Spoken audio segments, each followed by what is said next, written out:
kaya ngara jep jenang nunak nanak jenangan wajak puja ngara mot puja maman jenang nunak wangin karajan wangin nunak ngani wangan kep wangin maman jenang nunak kaya wa Perwan nunak wot ko nunak kalak nunak puja nunak mot maman jenang nunak ngara mot nunak kor mot jenangan ngara yai kopen puja nenen kerelek kopen kerelek kaya wa So may the good spirit be with each and every one of you. This is called the Wajak section of the Noongar language group. I ask the good spirit to keep you all safe and may you enjoy your time not only in the official capacity but the social capacity of sharing food, drink, conversation in this beautiful day and this wonderful location. I also ask the good spirit to take you each and every one safely back to work, definitely not home, a bit too early for that. Back to work, and then at the end of the day, back to your families when this day is concluded. This is I'm a descendant of the Wajak people as well as Baladong, Birinjara, Buok, Wardan, and also Yamaji. I'd like to thank the Committee for Perth for requesting a welcome to country. It's a sign of respect to us, and respect is our greatest asset. Also, just a little explanation started off when I first started doing welcomes here back in the 70s.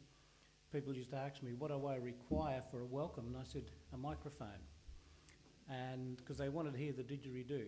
So that's why it's good to start with the didgeridoo, because back in the old days, they wanted to hear the didgeridoo and no message, but I'd talk politics. So once you've got a microphone, you've got a lot of power, and you can say a lot of things. And I've been blessed for being able to be requested for this welcome. So may the good spirit be with you. And take you through this presentation. And I will finish up just with a little song and another tune for you. And thanks to Marion and her team for requesting this welcome. I know the Committee for Perth and a lot of your organisations here as well, not only the committee support it, really make a difference. I've emphasised that. The welcomes are really important to particularly our elders. It makes them a sense of belonging and know that they do have a connection to this place. And you reinforce that. So thank you very much.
What a great way to start today's proceedings. So welcome everyone, and to Richard, we acknowledge that we're meeting on Wajak country as part of the Noongar Nation, and we had our recent Reconciliation Week treat with Richard and his wife Robin. We went down to the sandalwood factory and worked with them and saw all of the uses for sandalwood oil, not only in the cosmetic industry but also in terms of antibiotic and antiseptic, so it was a real treat for us.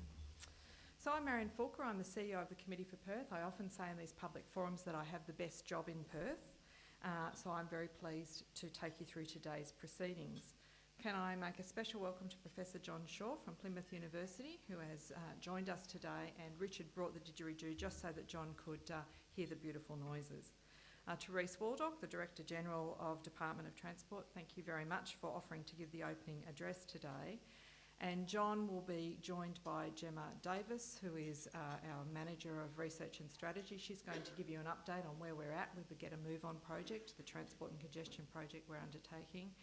And Pascal Bourget, who is here from Ipsos, and he's come over from their Sydney office, and they have been helping us with the Get a Move On project.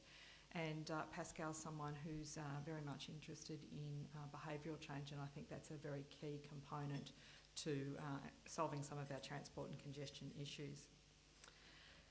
As you would know, if you read your inboxes this morning, you got the 50th bulletin under our fact-based agreement, which was our strategic research alliance with UWA. And to get to 50 research bulletins has been a lot of blood, sweat and tears, as well as a lot of hard thinking and researching going on. And the 50th bulletin really looks at the land use and transport strategies since 1955, and it's basically a chronology of what's happened, so the events around the planning, the change of political parties as part of that. And it was an important input into our Get a Move On project, which we're undertaking in partnership with RAC. Kind of surprised us a bit that we would have to go and do this research ourselves, and it certainly slowed down our own research program a bit, but we really felt that we needed to, as we were thinking about how Perth people move and where they live and work, to have a really good understanding of how transport and land use strategies have been developed to date. So, Gail McGowan, on that basis, the Director-General of Planning, welcome to you, and to a number of local government elected members and representatives from Canning, Gosnells, Melville, South Perth and Wanneroo, who are all members of the Committee for Perth, and then other local government officials from Nedlands, Stirling and the town of Victoria Park. To my Chairman, John Langelot, welcome. We're doing quite a few events with each other at the moment, so I'm pleased that you could be here along with our Deputy Chair, Gai McMath, Abra de Klerk, Isaac Rankin, Bindi Gove and Michael Schock, who are all directors of the committee. And can I acknowledge our sponsors and partners in the Get a Move On project, RAC, and Pat Walker is the chair of that, and he will be giving you the vote of thanks later today. ACOM, ANZ, City of Subiaco, Finbar, Hassel, Ipsos and UWA. Now, we've managed to get in a project that's about infrastructure, typically seen as more of a boys' toys than a girls' domain. We've managed to get together a gender balanced steering committee, and that is the way we'll do any of our projects moving forward following the Filling the Pool project last year. So the format for today is Reese is going to come and give you the opening address. Then we're going to stop a little bit for lunch and you can do some networking and eating. Then Gemma will give you the sort of findings at the halfway point of Get a Move On. Then Jon Shaw is going to get up and give the international perspective, and then we're going to form the panel discussion, and that's when it's over to you to ask the questions of our important guests today. So I'm not sure that I have to say much about Reese. He's been the Director-General of the department, the merged departments, and it created an enormous job for him in 2010. And I remember being with him the day it was announced, and I asked him if he got 3 times the pay for taking on 3 times the responsibility, but apparently not so. So Reese Waldock heads up the transport portfolio. He's responsible for setting the strategic direction of transport in the state, shaping the development of a number of major integrated transport plans and leading the implementation of WA's most transformational capital works projects around the transport and movement. He's had 35 years' experience in strategic management with particular expertise in organisational reform prior to his appointment as the Director. He's also a Commissioner of the WA Planning Commission. He's on the board of Lifeline WA and is the Director of the Australian Urban Design Research Centre. So Reese, welcome.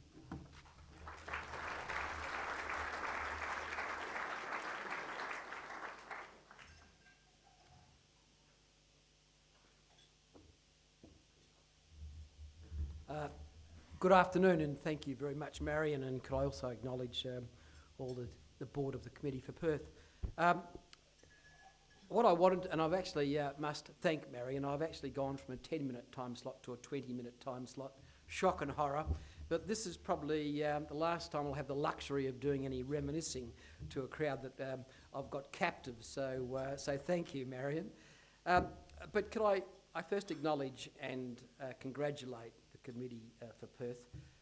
It is all about leadership in this space. It is all about challenging, debating, promoting our city in terms of growth and development, and I think they do it extraordinarily well. And I think the sort of conversations we have, these sort of conversations, I think are important as we define policies and plans for the future.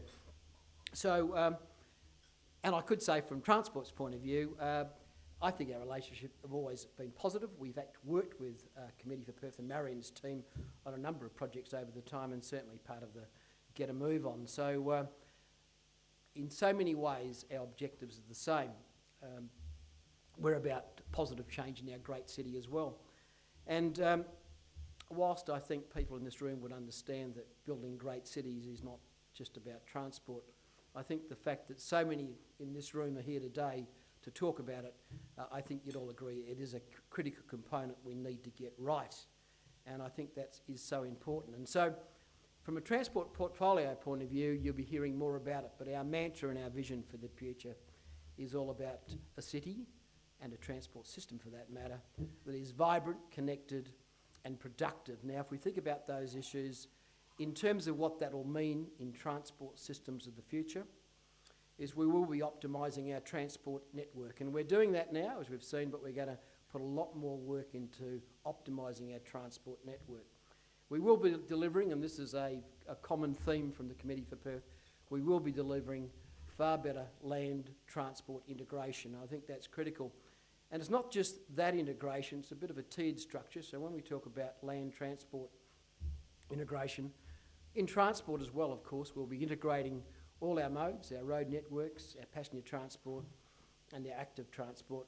But even within that, the next level down in terms of public transport, that's also about integration of our ferries, our buses, our BRTs of the future, our light rail and our heavy rail. So integration is a theme word. In terms of delivery, we'll be delivering high-frequency turn-up and go services that are well supported by good feeder services as well. We will be, and I'll talk about this later, but looking at a substantial network of off-road cycling and walking facilities, so important for the future. And of course, we will be managing that free-flowing side of roads and making sure our roads, in fact, are effective in meeting the needs of a growing city. So given all that, what does it mean? What would 3.5 million look like in terms of what we should expect to see? Well, our view of the world is that we will see at least 11% of market share for public transport. Now, that's a 250% increase of what we're doing now. It's in the order of 1.5 million trips a day. And what it will really mean is, while we'll have about a little bit less than 70% increase in population, we'll be seeing a 250% increase in public transport trips. And I think when we talk about that, that's a good metric, but I think it's greater than that, because what public transport will do and should do is provide the heavy lifting when we need it most. And that's in the peaks, when congestion costs are at their greatest, we need to have quality public transport systems. So what that number would look like in terms of the city, the wider CBD, we'll be looking at 70% of all trips to the wider CBD, work trips, being public transport. Even more significant, I think, is if we look at the kilometres travelled, public transport, because public transport trips are generally longer than car trips, public transport during the peak in the whole metropolitan area will have a 32% mode split. So we are actually seeing, as I say, public transport being a very key feature, particularly in our cities and our activity centres being featured very highly. What it will also mean, I think is importantly, is we'll see the cycling and walking move up to 18%, and of great interest, I think we'll be seeing if 250% is good for public transport, cycling in terms of percentage growth from now will be 400%. So we're actually going to see, from a relatively small base, but a pretty exciting future. What about cars? Well, cars, we have got a city dominated by cars, and it's fair to say that they'll still be a substantial part of our generated trips. In the order of 50% trips will still be by cars, but importantly, to the CBD and the like, it'll be less than 29%. So we are seeing a changing behaviour in terms of how transport works. I'm going to pick up some of that in a second, but I want to just transgress and talk a little bit about the scorecard, the report card of how transport's gone in the last 16 years. Now, this is my view. You might say it's a bit self-serving, and perhaps it is. You may even say it's delusional, and you'll pick that up during the panel session, I'm sure, if you wish to. But I actually think we should all be very proud of our transport system in this state. I think we've got a very good transport system, and I'll talk about some key features, some good, some not so good, but let me start in the very good ones. I don't think anybody would deny what we've done in the last decade in terms of infrastructure. The fact of the matter is, 10 years ago, we didn't have half the network in rail we've got now. We've seen the Mandurah Railway, we've seen the extension to the north to the Butler, we've seen Thornley, and of course now we're seeing an extension to Forestfield. all very exciting. What we've seen is not just a doubling in the network, but more than a doubling in patronage. We've seen a whole new raft of stations, both on new lines and existing lines. We've seen the smart card technology, the first in Australia and the best in Australia, all actually rolled out during that period of time. And I think we should be very proud of our public transport system. We've also seen every bus in the system now pretty much low floor. So we're actually seeing a very modern fleet of buses to support heavy rail. We've seen a lot more in the world of bus lanes and dedicated lanes. And of course, we're shortly going to be seeing the new city underground bus station, which is the first in the Southern Hemisphere of a dynamic stand technology. So I think we've actually done pretty well in public transport. We always do well in roads. We do well in roads, and if you only have to look at what's happened in the Gateway, our extensions to the freeway systems, our grade separations. And one thing that is featured in all those projects, I think, is we do them pretty much on time, on budget, and they're extraordinarily popular when we roll them out. So I give myself a pretty good mark in that space, or give transport a good mark in that space. In terms of customer service, it's no surprise, I hope to think, that everybody realises that by far and away we've got the best certainly public transport, but in particular rail system in Australia. The CanStar Awards have been going for 5 years. There's been 4 awards, and this is a consumer organisation that independently has ruled our system far and away the best in Australia compared to any other system. And that's on about 8 different metrics, of which 6 of them for us are 5-star. So we do well in terms of, I think, in understanding customers and serving customers well. You only have to look at what's happened in the wider transport in terms of customer service and reform. We've just changed the way we do business. If anybody has in the old days, displeasure, but now I hope it's semi-pleasure of doing work with our driver and vehicle services groups, you'd see just how it's changed in the last 3 years. Modern premises, competent staff. We've actually got much of our work now is online, and there's apps to support online dealing direct with our organisation. We have a whole network of post office, Australia Post Office, you can do work in. So choice.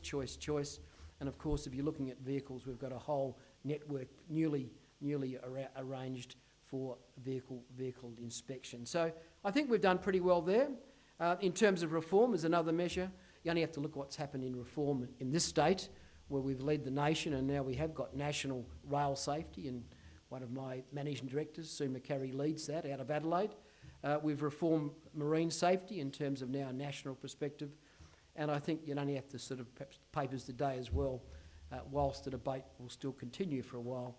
I think the reforms we've done on-demand transport and taxi reform are the greatest changes we've seen in the last 50 years of that particular aspect of transport. So going pretty well. I suppose the next one, and the most important one for this group, would be congestion, the scourge of congestion.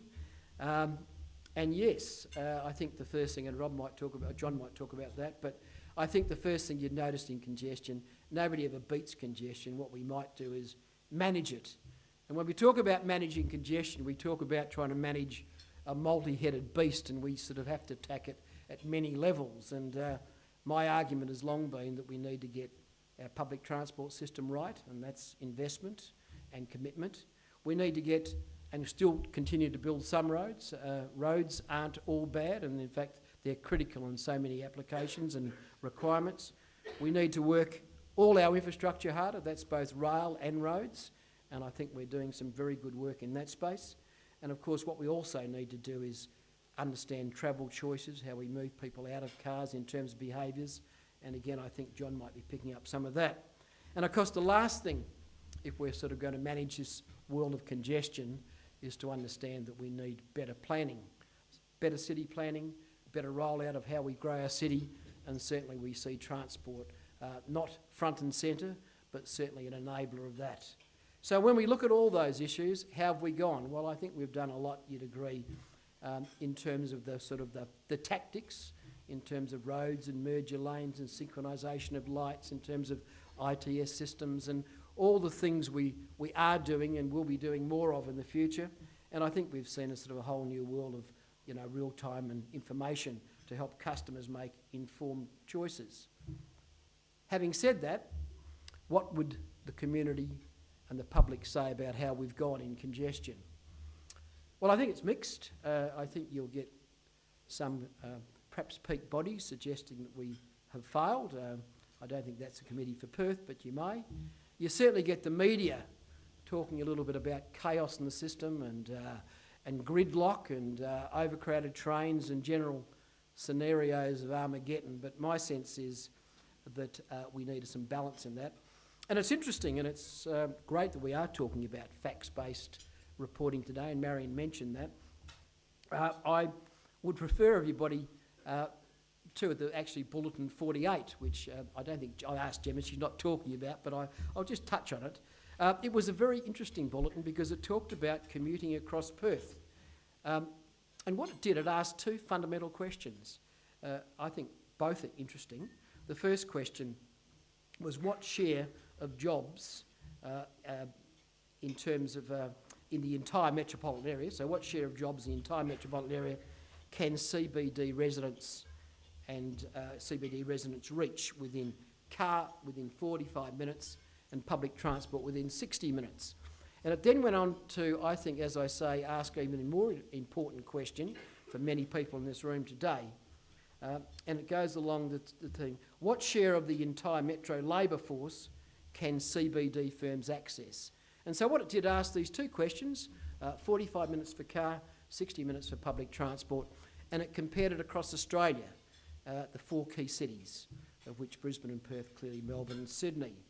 And it's fair to say that whilst I think we do beat up on ourselves, sometimes appropriately, but it's fair to say that Perth, we won that debate hands down in 3 of the categories by a long way, and we were equal top on the others in terms of how much easier and how much of the workforce and the population can in fact catch and meet those metrics. So I think it's there's some good news, although I'm the first to say that we need to do more, we need to do better.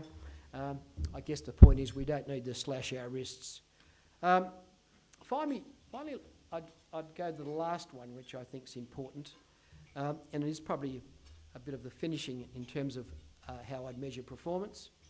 And I think I have failed in one key area, and I talk about me here. I think we have failed over the years to sell a long-term plan for public transport, or for transport generally, in Perth.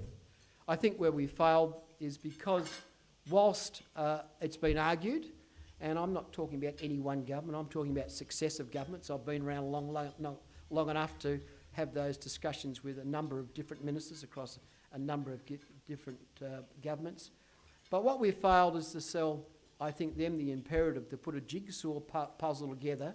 So everything we do in terms of rolling out projects and all the rest, the community, the public, our key stakeholder groups can understand how it all fits together and how the city should and would and should look in the future.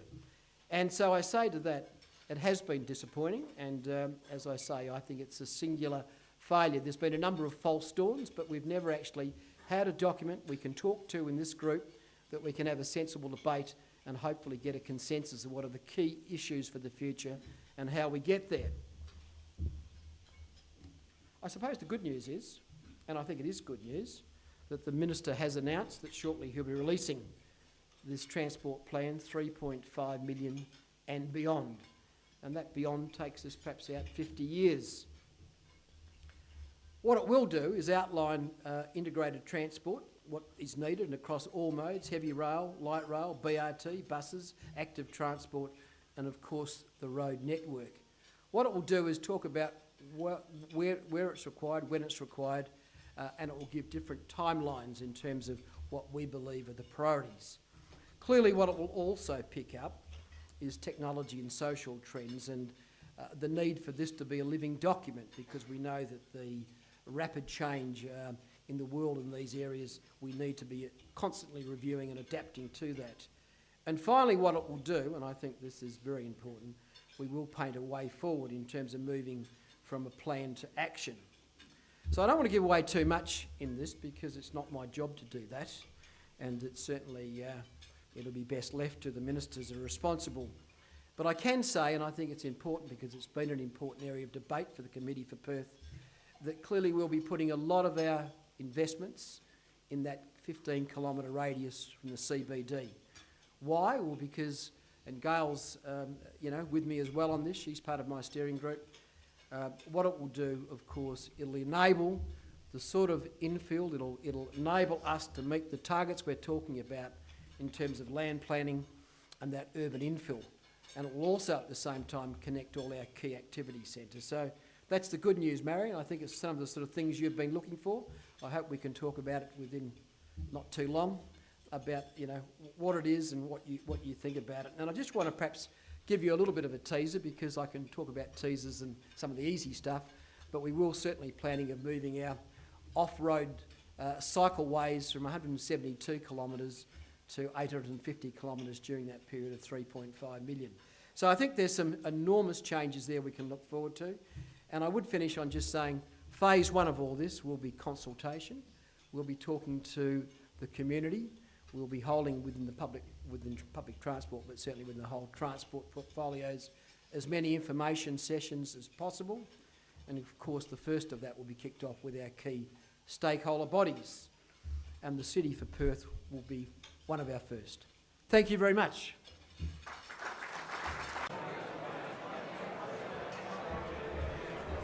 I think we might make a start if you don't mind.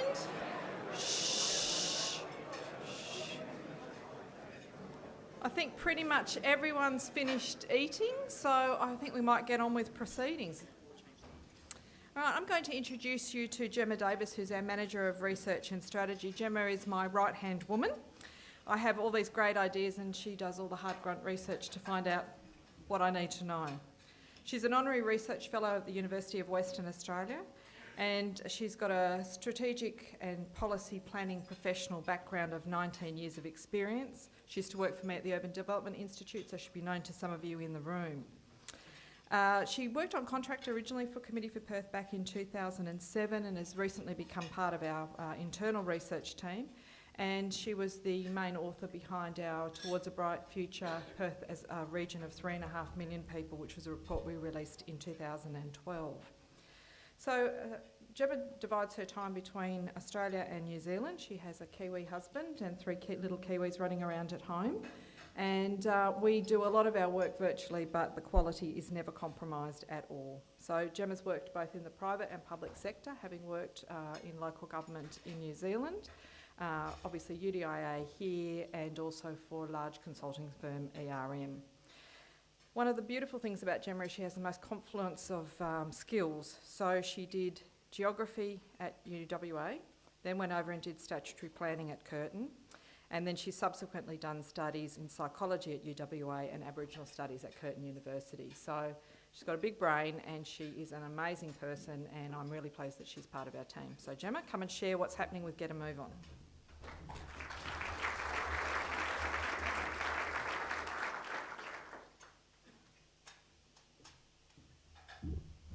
Thank you, Marion, for that kind introduction. I'd just like to start by acknowledging the traditional owners, the Whadjuk people, and that we are meeting on Whadjuk land. Get a Move On project, I'm just going to provide what I hope is going to be a short overview of the project to date. Some of you might have already heard some of the findings, so bear with me there. The aim of the project, if this is working, here we go.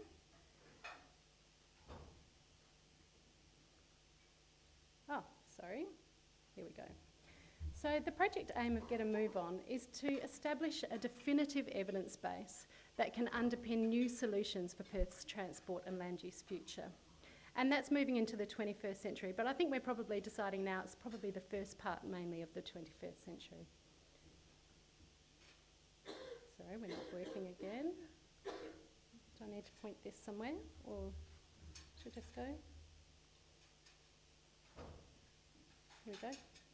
So in terms of the terms of reference, it's about understanding how people move in the region and why, and community mode choices and preferences, the impacts of travel and congestion on business and accessibility on business, and the preferred solutions of both of these groups. It's also about understanding the relationship between transport and land use, and the relationship between transport and land use and economic development and social development issues, and the impacts of land use policy on transport and the way we move around the region. So a lot of effort recently in the research has been going towards understanding particularly the spatial elements of commuting patterns and understanding the relationship between land use and transport policy, and you'll see the release of Fact-Based 50 today. Our funding partners, we're very fortunate to have a major partner in RAC who bring a lot of knowledge to the project, as well as ACOM, ANZ as secondary partners, and the City of Subiaco who are grappling with land use and transport issues on a daily basis. And that has translated into a highly knowledgeable steering committee, and I acknowledge Patrick Walker and Anne Still, who are the chair and deputy chair of the steering committee, as well as a diverse and knowledgeable group of partners. And I think we're very lucky to have a gender balance, as well as a balance of knowledge in the room. We're not just transport professionals, there's professionals from all facets of industry. We also have a variety of research contributors. Get a Move On is not a single piece of research, it's an agglomeration of a number of pieces of research. Ipsos has prepared our commuter survey, which is a survey of 2,000 commuters. They've also undertaken business interviews, which were interviews with about 40 businesses representing 100,000 commuters in Perth. The University of Western Australia is our fact-based partner, and they have delivered the fact-based bulletins and are also kind of our right-hand man on the fact-based team. REWA has been very kindly providing us with data regarding property around transport routes. Curtin University is undertaking research regarding accessibility of the public transport system and benchmarking that with other systems in Australia. And we are undertaking our own research with the Committee for Perth, an internal team which I lead, as well as we have Jon Shaw here today from Plymouth University. John's going to be contributing a fact-based bulletin, giving us some public policy perspective. And Gordon Price, who kicked off the project from Vancouver, is also contributing. So we've got a really great research team, and I think we're very lucky to have such a broad range of contributors. So why Get a Move On? Well, in 2015, we undertook the Committee for Perth biannual Perth Perception Survey. It surveyed more than 500 people in Perth, and what it told us was that transport's the number one issue for people in terms of thinking about the future. It wasn't just general public. We surveyed Committee for Perth members and general public at a ratio of 1:4, and the results were consistent. 89% of people said, we want a multimodal future for Perth. It's not just about congestion being an issue, it's about wanting a positive future. But only 17% thought that the public transport system or the transport system in general was efficient today. And also in 2015, Infrastructure Australia released their report, which suggested that if Perth does nothing, it will have 7 of the 10 most congested roads in Australia by 2031. And the costs of congestion will rise to $15.9 billion. So that's if no more projects are put on the table other than what's currently committed.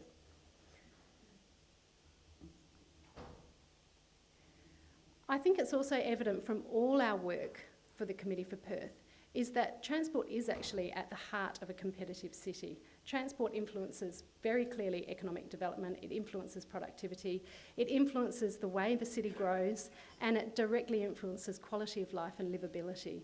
And as we've been delving into this project, those influences are really incredibly strong.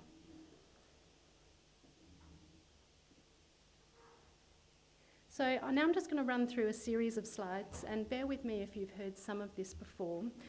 Fact-Based 50, which was released today, and some of you may have seen, talks a little bit about public policy, and one of the public policies that has been long-term for Perth is this issue of decentralising employment. And the aim of decentralising employment is so that more jobs are in the outer areas and more people can live and work in the same sub-region, and we don't have so many people needing to travel for work. What this slide shows, on the left you can see job and housing parity, so how many jobs versus how many houses in a sub-region, and on the right you can see how many people actually live and work in the same sub-region. So while you can see some jobs have gone out to the sub-regions, we're not really achieving maybe the self-containment of work and housing that maybe was expected from that, but our research is really showing that that's not unusual.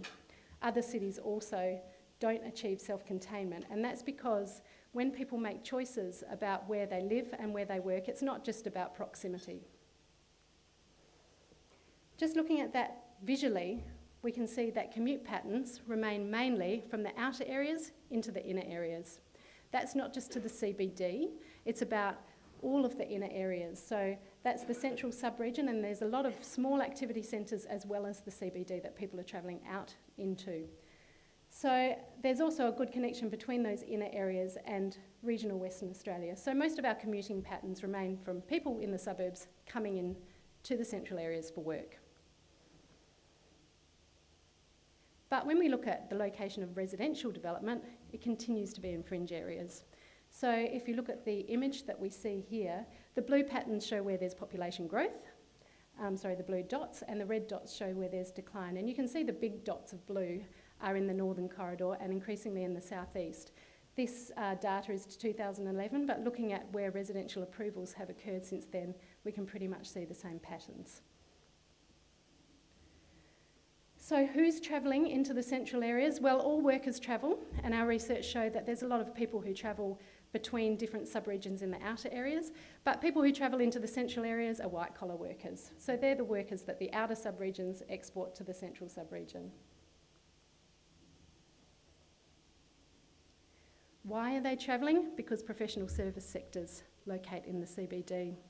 Our business interviews have strongly found that professional service and knowledge industry sectors prefer CBD locations, and that's for a lot of good reason. That's because they have access to skilled people in all corridors, and as Reece said before, the research shows that access from the CBD is actually really good. So CBD is the centre of gravity. You can pretty much, most people in the Perth region, other than people down in Peel, can get to the CBD within 45 minutes by car, and it's quite highly accessible. It's also about the benefits of agglomeration, and that's mainly about human interaction. So it's about access to clients, it's about access to service providers, and it's about meeting people on the terrace. It's also about amenity. So CBD firms like to be in places where their staff have good amenity.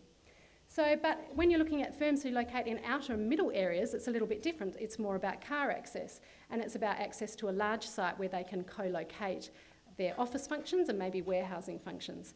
So they're more likely to tell us that it's about access to arterial roads, cost-effective parking, purpose-built premises, and customers, users, employees that are not related to the CBD or that they don't require a direct customer service interface. What this sort of means is that often because they have large land use requirements, these users don't necessarily locate in nodes, they locate in low density areas such as industrial areas.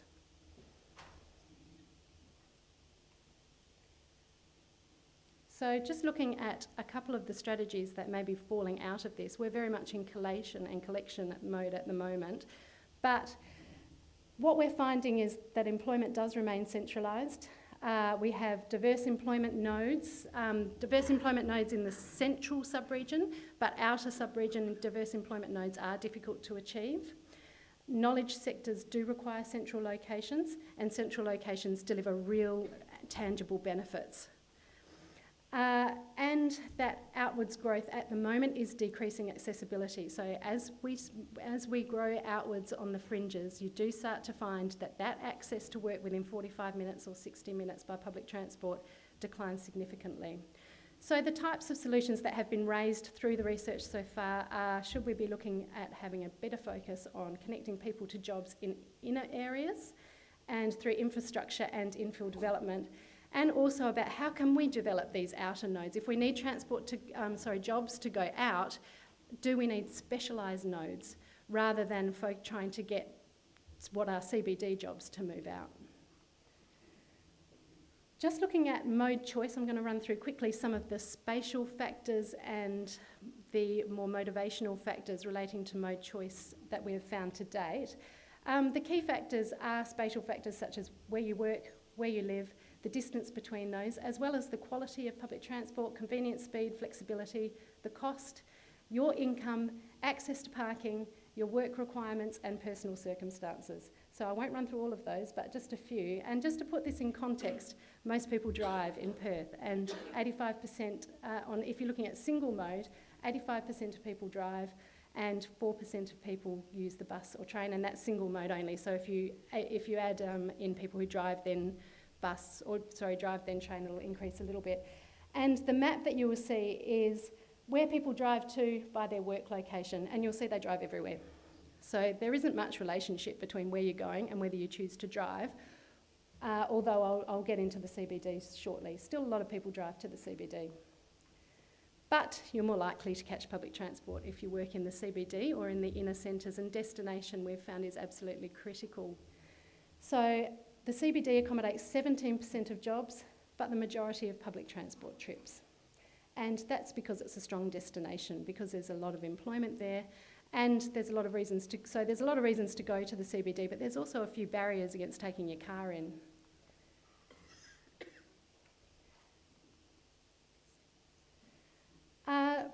But we also need to live in accessible locations to use public transport.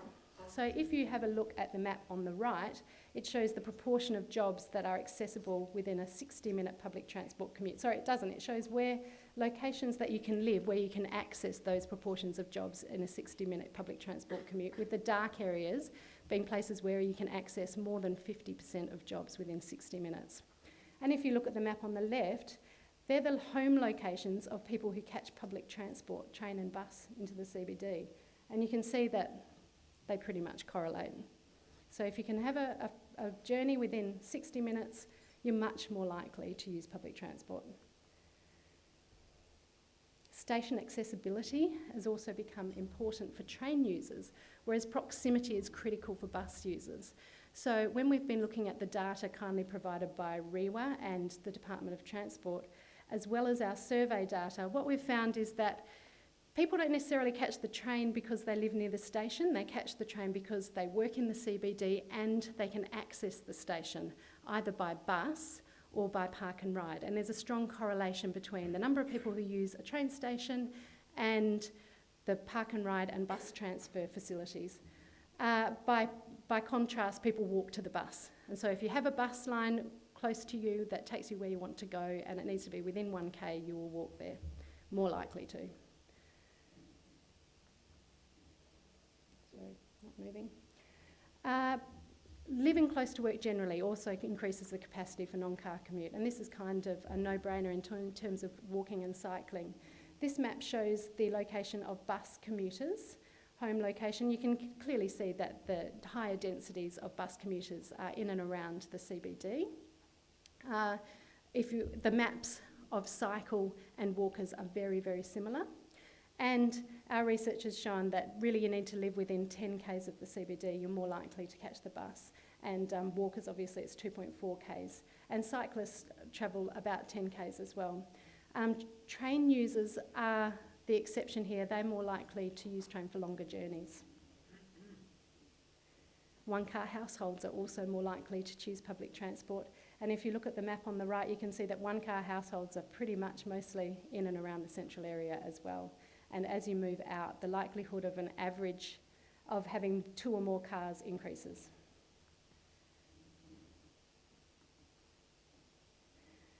Speed is critical for all users, but particularly for car and for train users. So people pretty much said, oh, my number one reason for using cars is because it's faster. But quite a lot of people for train as well said, I think, I choose train because it's faster. We found that they were both right. For most journeys, car is faster still in Perth, and these are the average journey times from our survey. However, there's some journeys where train is faster, and we're finding that those journeys are journeys along congested routes, such as Mitchell Freeway, and they're direct journeys where you don't have much of a transfer at either end or much of a walk at either end. So train can compete. Convenience, and I'll put flexibility in here as well, is a major factor for everyone. People drive the car because it gets them from door to door and it's easy, they can choose when they come and when they go. But convenience is also a factor for public transport users, but convenience for them is related not so much as being able to come and go when they like, but it's to avoid the hassles, the hassle of parking and the hassle of driving on congested roads. A lot of people said, I just hate driving on congested roads. and income is a key factor. And this is obvious, but a lot of people who are on very low incomes choose public transport because they can't afford any other option. For other people, a lot of the cost factor was related not so much to the cost of owning a car per se, but to the cost of parking at your destination. But people also said, I drive my car because it's cheap. So when we looked at this was strongly related to whether you have free parking at work or whether you don't have free parking at work. And you can see from the map on the left is people who have free parking at work. And they're located all around the Perth region. The map on the right shows people who pay for parking at work, and they're mostly in central areas. But if you pay for parking, 76% of car commuters have access to free parking, while only 38% of non-car commuters do. So that's a key factor that has shifted people's behaviour. However, the cost of parking, while it inhibits some people, it doesn't inhibit everybody. So some people said, I park anyway because it's still quite cost effective for me. And the average cost of driving and parking for most came out at $9.70 per day. And if you look at a 3-zone smart rider, it's about $9 a day. Plus if you're parking at the station, that's $2 a day. So there is, for a lot of people, driving still stacks up okay because they don't factor in the running costs of their car. So just looking at where we're heading, we haven't put together solutions or strategies yet, but we will be looking at the factors which increase the potential for non-car commuting, such as working in the CBD or in the surrounds, living close to work, having access to a train station, etc., and developing potential strategies to match. Strategies such as integrated land use and transport strategies targeting infill and infrastructure in the right locations, as well as barriers to car use. We'll be looking at improving the convenience and speed, whether there's opportunities for public transport to increase its competitiveness in those areas and attract more users, particularly those who are impacted by traffic congestion and might be willing to change. We'll also be looking at, can we take advantage of the fact that low-income earners are good public transport users, and should we be taking public transport to locations such as universities, to places where people might use public transport, to real, strong destinations. In terms of what people said about solutions, I think quite interestingly, given that we had people from a broad range of areas in the region, people mainly favoured inner and middle urban solutions for infrastructure.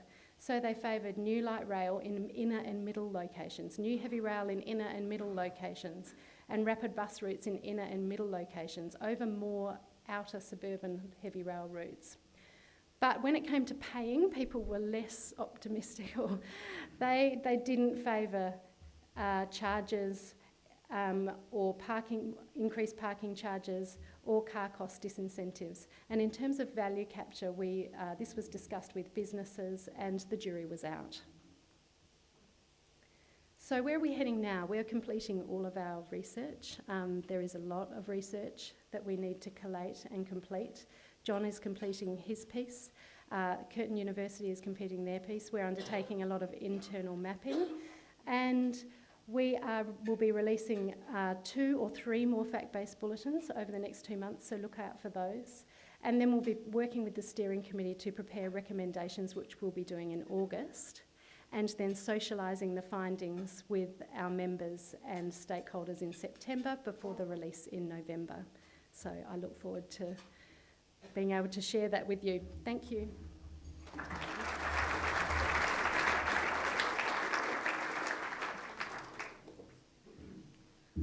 So Reece is preempting today that the Perth at 3.5 million transport plan will be out soon for public comment, means that we might rejig some of our activities up there, but we will be well prepared to put in a submission that has a lot of substance because of the research we've been able to undertake. So I'm pretty confident we're going to give you a good submission. So can I introduce you now to Jon Shaw, who's a professor and head of geography at Plymouth University. He's a research colleague of Professor Matthew Tonts, who many of you know heads up our fact-based project, and you would have seen him many times at the podium here.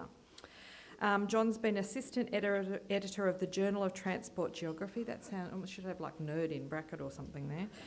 At Plymouth University in the Journal of Transport Geography. John is a specialist advisor to the Transport Committee at the House of Commons, so his work is shaping national policy.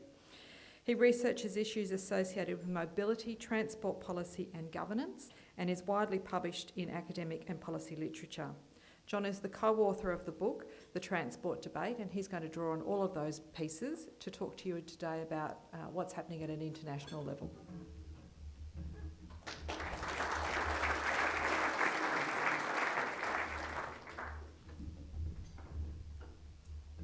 Good afternoon, ladies and gentlemen. It's wonderful to be back in Perth. I first came here in 2001. I've been a regular visitor since, and I've had the privilege of seeing an awful lot change in the city in recent years, and I look forward to coming back in future years and seeing even more changes as well. So I'd like to acknowledge the Committee for Perth for the invitation to come over here. It's a great privilege. And we've heard a couple of different perspectives already today. First of all, from Rhys, it was really interesting to hear his point of view. One of the things about academics waging into these kind of policy debates, of course, is we never actually have to deliver the kinds of things we recommend. So I do have sympathy with public servants and with politicians and that kind of thing who actually have to do the hard work of persuading people that things that they might think are not good for them actually are in some kind of way. And when you look into the future, of course, it's all the more problematic to do. And then, of course, now we've heard the very fine, detailed analysis or in results about what's been happening in the research work going on here in Perth. So what I'll do is take a little step back and speak in a broader context about some international issues which have presented themselves, in particular relation to the UK and the United States. And then moving away from data, we've seen a lot of data, you'll see a few more graphs in a minute, I'll pick up on some of the big issues which are featuring in the international literature on travel, transport, mobility, and how that might affect the kind of future planning that we're thinking about today here in Perth. So then, in order to do that, this is what I'll do. I'll say a couple of words about what it is we're talking about when we're talking about commuting. It's a phrase we always use, but we don't necessarily dwell on what it means.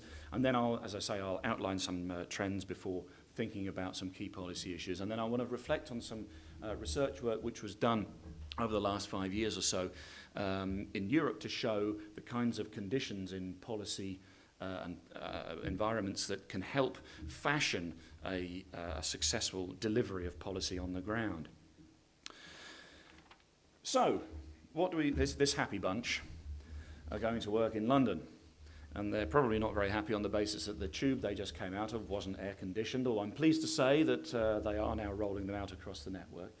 But the point is they're going to work, and quite simply, internationally we recognise the commute as a journey from home to work and from work to home. The slight complication in recent years has come as a result of the increasing investment that people and companies have made in information communications technologies, where we can also think of virtual commutes as well. And this is where people are working from or at home. Either they're based from home, that's effectively their full-time office, or they work at home for some of the time. And so we can think about real, i.e. the movement, and now virtual commutes. And what's interesting as a geographer is that the commute obviously, rather like transport trends more generally, has developed over time in relation, in part anyway, to the kind of transport technologies that have been available to us. So you can see the spatial forms of these cities here, and the top left, very, very close, which we very closely, densely populated, we might call the foot city, where people had to walk. And then we moved through to the tracked city. And if you look at old maps of Perth, for example, you can see very clearly the precincts developing along the lines of where tram networks used to go, and that's not at all unusual. It's the same in cities in Europe and in the east coast of North America as well.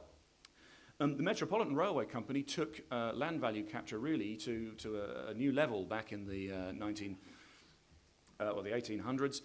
When it started, or 1900s, when it started to buy up land to the north west of London, that was really in the middle of nowhere, and then it built a railway line out, or a railway network out to there, and then started saying, wouldn't it be nice if you lived here and you didn't have to put up with the grit and the grime of London every day, and you could commute in on one of our lovely railways? So you can buy our houses and give us money that way, and then you can use our railways and give us money that way too. And so we really started to see with the heavy rail commute then the spread of cities, which of course is exemplified now with the car and the kind of low-density development which we associate with a lot of cities in the United States and, of course, increasingly in Australia as well. It's not just, though, related to transport technologies that are available to us. Obviously, the way which we interact with those technologies socially, politically, culturally also determines whether or not you're going to get sprawl or whether or not we're going to allow certain kinds of behaviour. We have pictures there of the Western Australian Parliament, the old Perth Town Hall, the State Capitol building in Idaho, which is where I spent much of my time in the last 6 or 7 weeks, not in that particular building, but in the state of Idaho, and the UK Department for Transport, widely known over the last 15 years for producing many, many fine strategy documents and then delivering virtually nothing on any of them at all. But we can move on from that. So there's been a change in the last 5 years, actually, which I'll focus on in a minute, which has been really interesting. Let's then move directly to some kind of focus on commuting trends. First of all, in the United Kingdom, the top graph there shows trips per person per year. Now, what's really interesting about these graphs is they show declining numbers of trips per person per year for a number of different trip types, including commuting. And you'll see there it drops. Commuting is the kind of black line there, the one it starts at the second from just over 200 and goes down to just below 200. Now, you might think, well, that's strange, because in the UK we've got the highest number of people in work that we've ever had. So why are the trips falling? And it's to do with the number of people who, in particular, are not in the workforce at the moment. So it's an increased number of people who are retired, increased number of people who aren't looking for work and that kind of thing. So the actual number of trips per full-time employee is very much higher, at 388 per year, and for part-time employees, 274 per year. So you can see that there's an issue there. Also, the proportion of trips which are explained by commuting journeys drops over time because we make trips for more purposes these days than we did in previous decades. Now, the number of, you'll have to forgive, I'm afraid, the very old-fashioned measure of distance here, the miles per person per year. I was just looking at the news this morning on ABC News 24 and noticed with mounting horror that the vote a week today on whether or not Britain should leave the European Union is very much going in the wrong direction as far as I'm concerned. So we might be getting things back like pints and inches and pounds and all that kind of thing, which struck me with some dismay. However, I am, ladies and gentlemen, as you can see, in Australia. So if the vote goes the wrong way, I'll be applying for some jobs rather quickly, I suspect, to stay here. So, miles per person per year, and that is very, very split geographically. So in London, for example, people travel generally 4,500 miles per year, so about 7,500 kilometres a year, whereas in rural areas they go up to 9,000, so up to about 15,500, 16,000 kilometres a year, because of the distance between various activities and where they live. Now, this was interesting. Gemma showed us a short while ago that 85% of commuting in Perth is done by car. Across the United Kingdom, it's about 65%. In London, it's much, much lower. It's way down under half. And again, a larger mode share for railway and walking and buses as well. And that is split geographically. I'll show you in a minute how that's the case.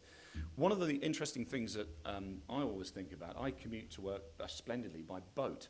So I would live in the equivalent in Plymouth of South Perth and then get the boat across the estuary, which is very nice because it means I avoid all the traffic congestion over the bridges. When I look at that spiky graph there, look at the proportion of trips which are accounted for by commuting in peak hours, and you'll see it's actually rather a small number all told. A lot is for education, but still some people are making trips to visit friends and relatives and for shopping and for other social activities, which is interesting. What's What explains, though, the reason why in the school holidays you tend to get such a big drop-off of trips along the main arterial routes is because not all these trips are being made in the arterial routes. So although on first glance it looks a very, very strange thing indeed to make a social trip right in the middle of the rush hour, it may well be that you're not going to be troubling some of the key arterial routes that employees are. So, here then, some changes in commuting by car in England and Wales over the last 10 years. And what you can see immediately striking is a big difference in the southeast, whereby we have cars as a means of commuting dropping down, and that is mirrored absolutely by the rail figures, and again the train is very, very dominant in the southeast and continues to be so. As the British economy recovers, according to the Chancellor, then there are more jobs in the southeast of England, and those, particularly in London, are travelled to by train and tube. Now let's take a trip across the Atlantic then to the United States and have a look at some of the trends there. And what we can see in this connection, he says, pressing button, there we are. I think it's down there, isn't it? Yeah. Is again the proportion of trips which are work-related altogether. They're comparable with those that are in the United Kingdom, which I suppose is no great surprise. But what's very different in the United States context, which again is no real surprise, is that the proportion by automobile, as they would say, by car, is a good deal higher, 20 percentage points higher, up to about 85, 86%, and that's, of course, comparable with the metro region here in Perth. Over time, these trends are quite interesting. A couple of things I'd like to pull out. The first is that the proportion of people going by car has gone up, but has also then levelled off and started to come down, and I'll say a little bit more about that in a short while. And some people in American public policy are really quite excited about the fact that the automobile has flatlined and is starting to come down, because it opens up all sorts of new opportunities to them, particularly in areas where they have made large investments in public transport infrastructure, like Denver and Portland and San Francisco and Seattle and Los Angeles and so on. But the other thing that is interesting to note is the line at the bottom, the green line there, where the number of journeys made by carpool has decreased. And one of the factors behind that would be the increasing flexibility of the labour market, where it's less likely that people in the same neighbourhood are going to be going to the same place at the same time. Now, if we take the remaining 15% of people who don't go by car, this is the way in which they travel. And you can see over the last 30 years or so, 30 years in those data, that public transport kind of fell a little bit and then rose a little bit, from 4.6% in 2000 up to 4.9% in 2010. So in pure journey numbers terms, that's quite a significant rise, even if in proportional terms it's not so striking. But again, it does represent the serious investment which has been made in some cities. And if you look at the statistics, which I admittedly am doing now in front of me, but I didn't put the table up on the slide because it was too small. But cities where there have been, or where there has been large-scale investment in public transport, that's paying off. And also cities like London that share density characteristics and high levels of public transport, like New York, increasingly Washington, D.C. as well, have seen very large increases in public transport ridership of about 5 to 6% in the last decade. And then across into the West Coast, we see Seattle, Los Angeles as well. Now again, you would not expect me just to give you these aggregate figures. We can break them down a little bit by different measures.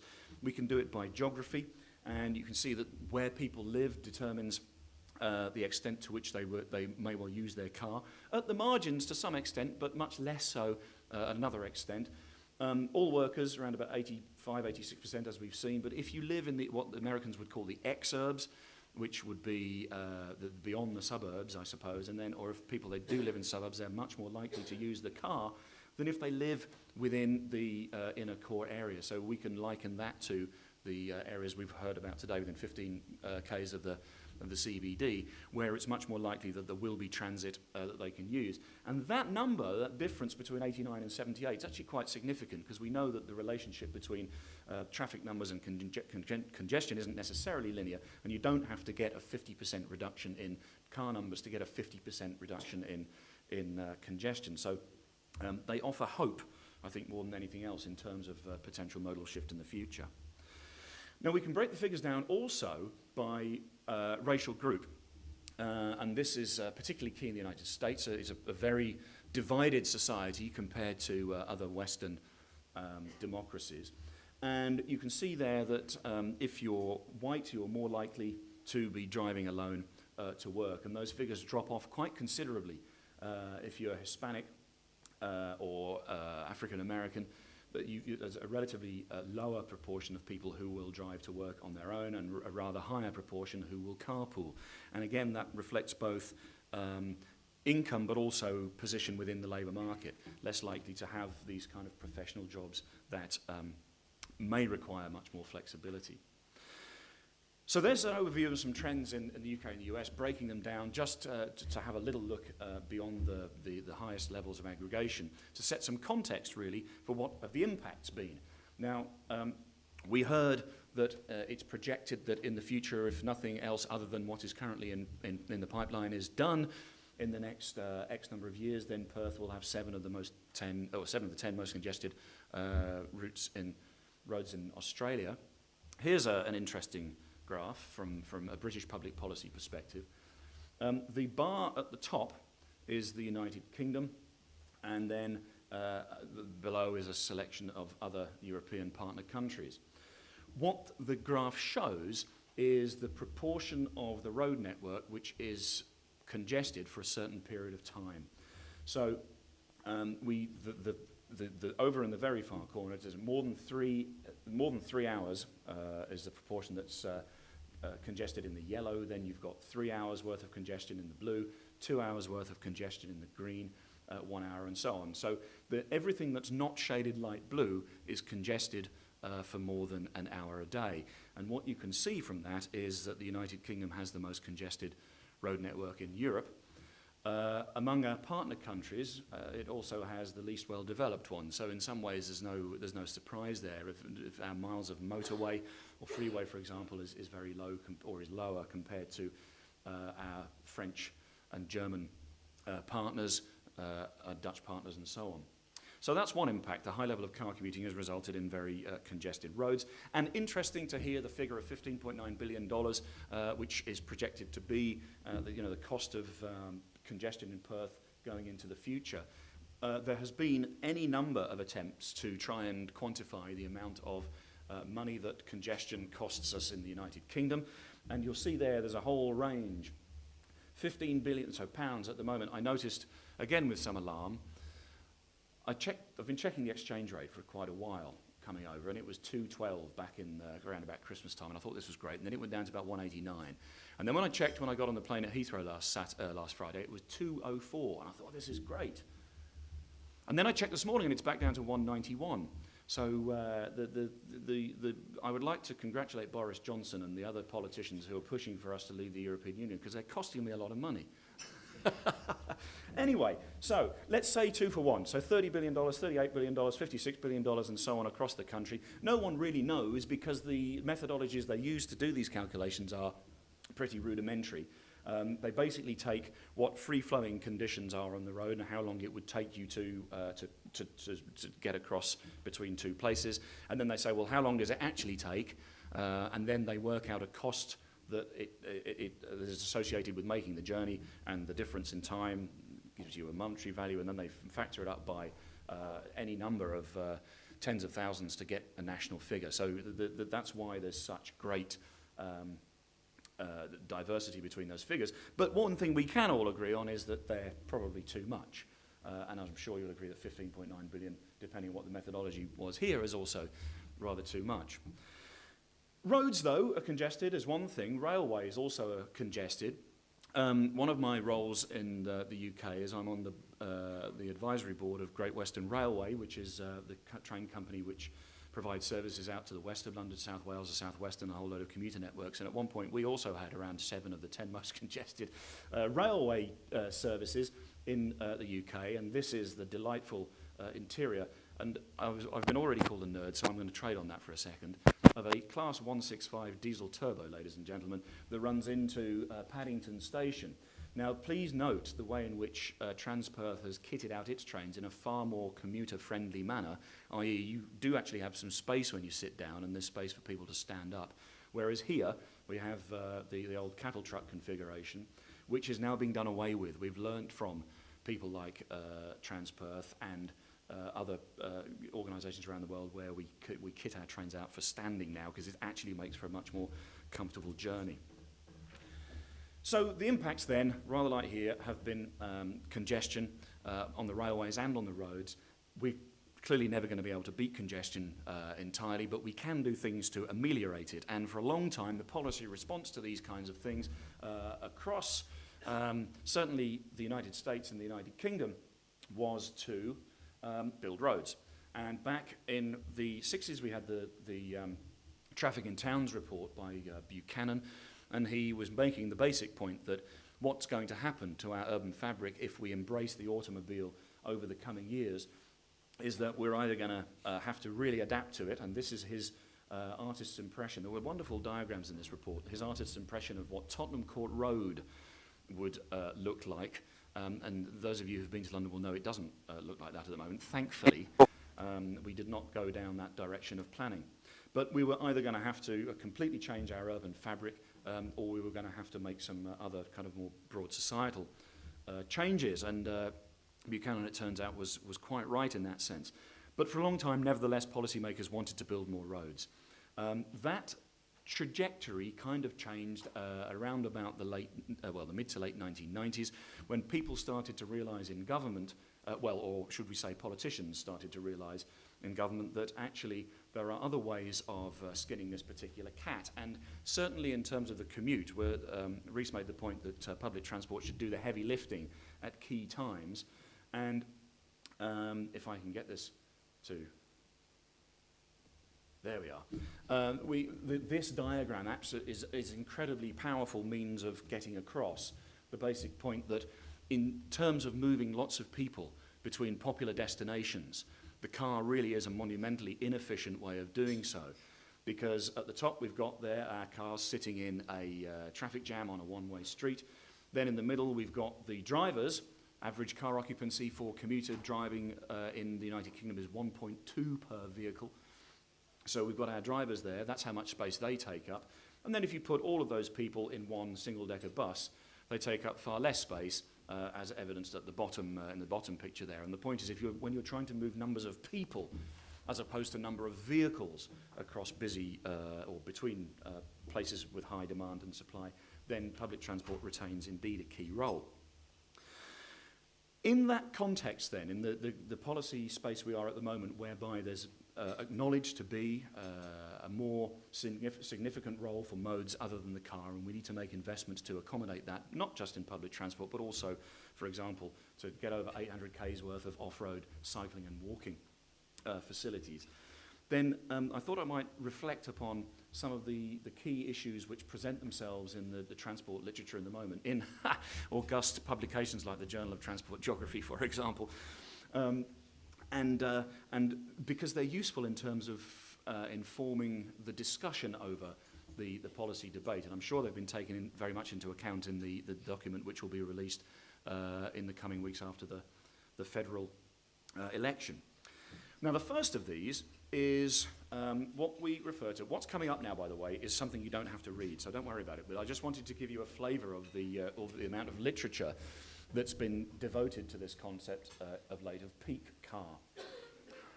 Now, I was really pleased to hear Rhys say that public transport will retain a key role in the debate for the future of transport, not least because international evidence is showing that at the individual level, the amount that people drive is starting to plateau and in some cases to fall. Now it's important that we understand that this is at the individual level, it's not at the aggregate level. If your population still increases, up to say 3.5 million, then even if each of us drives 5 or 10 or 20 kilometres a year fewer, then we're still going to have more cars on the road and more congestion if current trends continue. So this idea of peak car is interesting because it particularly shows that young people are getting their driving licenses later. Partly that's to do with cost, partly it's to do, interestingly, with the impact of social media. One can use Facebook when one is on the bus or the train, but one probably can't use it when one is driving a car. In the United States, surveys are starting to show now that if teenagers are given the choice, would you rather lose accessibility to your car or to the internet, they say the car in majority. More than 50% now say the car. So that's a really interesting finding, and one upon which we can build as transport planners and practitioners. But still, part of it's cost of insurance, that kind of thing as well, but still I note in Western Australia very high car ownership per person. I was looking at the statistics this morning, around about 800 or more vehicles per 1,000 people in WA. That compares to 560 per 1,000 people in the UK. But then again, I also suspect that relates both to geography and to relative wealth, especially in the wake of the boom in more recent years. So, peak car then. People, particularly young people, particularly business travellers, are likely to use their cars less at the individual level, but still, if you've got overall population growth, that doesn't necessarily help you.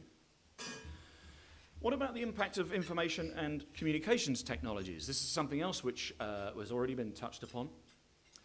Making smart transport systems, the way in which we interact with transport systems, the things we expect our transport systems to do, and whether or not we'll use them in the first place.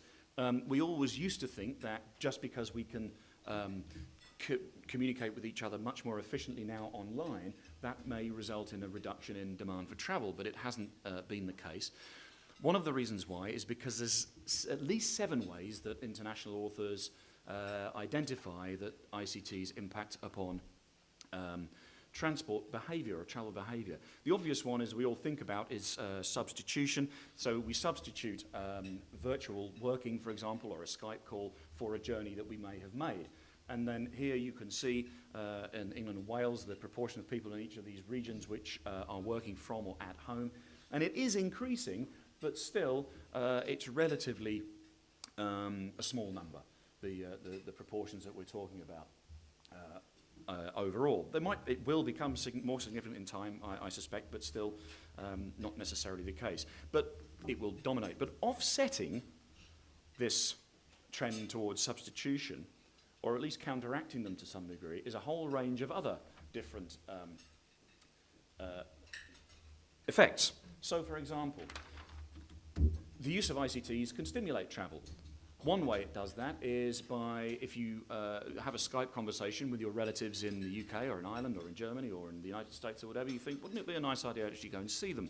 So there's evidence that people do that. Also, it's so much easier now to book your trips. I remember it used to take about an hour's worth of visit to the estate agent. I'm buying a Learjet, ladies and gentlemen, to the travel agent in order to book my trip up to Aberdeen, whereas now I can do it on the BA website in about 45 seconds flat. There's also supplementary, where we do some things online, but we still make the trip anyway because we can't do everything online. There's redistribution, whereby if I work from home for one day, I decide, actually it's a nice day, unusual in Plymouth, but it's a nice day, I'll go down to the beach and have lunch down there. I'm making a trip I wouldn't ordinarily have made if I'd been in the office. We can improve efficiency, of course. We can have better road signs. We can all see on our Google Maps where the traffic congestion is and then reroute ourselves accordingly. And also we have indirect effects, such as, and this, when I talk to my students about this, they're completely at a loss. Because if we think for a moment about the impact that the mobile phone has had on the way in which we travel around, you might be sitting on the train and then your colleague at work says, oh, actually, this meeting that I had before has finished early. So what I'm going to do now is get the other guys together, but we're going to do it in our other building, so if you could just come there, that's fine. So you make a mid-course readjustment in your journey. That was not possible 20 years ago, before we had mobile phones. We also do things like we have softer scheduling on the basis that we don't need to arrange in advance where we're going to meet or even at what time, because we can do it by text as we're on the journey on the way. And the students just have no idea that before mobile phones, this kind of thing just really wasn't possible. It also explains a lot of their kind of more relaxed and lackadaisical attitude towards deadlines, I think. It also, though, enriches our travel behaviour. So, what do I mean by that? Well, if you're sitting on the train, I mentioned you could use Facebook, but you can also do work, you can read, you can sleep, you can prepare for your meeting, you can do whatever you like. And Glenn Lyons at the University of West of England in Bristol, and now the late John Urry, came up with this conceptual graph. And what they show you is, in different modes, this was about 10 years ago they came up with this, because they hadn't done the empirical work to underpin it. But what they were saying is, your journey can be productive, which means you can get done on it things that you want to get done. It may involve sleeping, if that's your best way of preparing for your meeting. It could involve working, it could involve reading, or whatever. It doesn't have to be necessarily work. But you could have a counterproductive or an unproductive journey. An unproductive journey, you get nothing done on it. A counterproductive journey is the quality of the journey was so bad that when you get to work, you spend the first half an hour moaning to your colleagues about it and not actually doing anything that you're being paid to do. So those train commuters on the First Great Western picture I showed you a few minutes ago would be in that category. Or you can have an ultra-productive journey, which means not only are you productive on your journey, but also you're so productive on it that when you get to where you're going, you've hit the ground running to the extent that you can achieve more than you had or that you would ordinarily have been expected to do. So the point that, here is that as ICTs enable more of us to have ultra-productive journeys, so long as they are put together with well-thought-through transport strategies which give us stress-free, comfortable journey opportunities, this could be playing very significantly into our transport futures, and particularly our commuting futures. Also in the ICT's realm, the great automated or car, which of course will be the answer to all our problems, except it might not be. For any number of reasons, automated cars seem brilliant because you can just get in there, you can summon a car, you can just then sit in it and do all the kinds of things I've just been explaining that you could do in the train. But there's several problems with them. They certainly don't seem to be the ultimate solution. First of all, they're still, as we already saw a few moments ago with the diagram, rather an inefficient means of moving around. Public transport will still have to do the hard work in the peak hours because you still just won't be able to fit the number of cars on the road that you want to and avoid congestion, particularly given that people will see absolute flexibility in the automated cars. I want to go right now, and I don't care how long I'm sitting in congestion, actually, because I've got my laptop with me. So that could be a recipe for complete chaos on the roads if we're not careful. The other thing is, what happens if cars don't need to park? They just kind of circulate around, driving themselves around until someone calls them. It's like Uber is a forerunner of this. You can see where the cars are, you just hit it, and then it turns up. Automated cars, it'd be pretty much the same, is the thinking. But that puts an awful lot of cars on the road. In fact, it puts on the road the number of cars that are on the road at any given peak time, as opposed to the number of cars that would be parked, that would be remain on the road if they were not parked. So there's some interesting issues there. Another one, possibly revenue raising as well, if the city gets money from parking. Another one is the data transfer issue. We transfer an awful lot of data about our transport and travel behaviours from the state to private sector companies, because these brokerage companies that work out that you tell you want a car and then you have one delivered, they know exactly where you're going, what your journey pattern is and all that kind of thing. And imagine the state that needs to plan the transport infrastructure for all these journeys, having then to buy all of this information off the private sector companies in order to provide the infrastructure that makes money for the private sector companies. So, a series of issues to deal with there. The way in which transport links with other policy areas, we've heard a lot about that. I was really pleased to hear the discussion about that this morning, because of course transport doesn't operate in a vacuum. It's very much the case that it feeds and services a whole load of other sectors. And where do we put our hospitals? Where do we put our schools? Where do we put our other public services? Where do we shape our economic development spatially? Transport and economic development has a great relationship. It has a two-way relationship, and that two-way relationship often isn't understood by people that want to promote better transport links to their particular location. Let me show you very quickly. Plymouth wants to improve its railway services to London. If it has an hourly 3-hour service to London, it says it'll be worth untold millions of pounds to the local economy because we'll have better connections to London. Equally, a property company in Bristol is also very excited about the improvement of the railway out to the west, not because it's any good for Bristol's economy, but because look at all those areas now which are shaded in light green, which have become within a 2-hour commute of London, which means London can increase its access to the labour market and take all of those potentially high-paying jobs away from the Bristol area. So very much a two-way street, and one in which we have to very much understand our policy direction.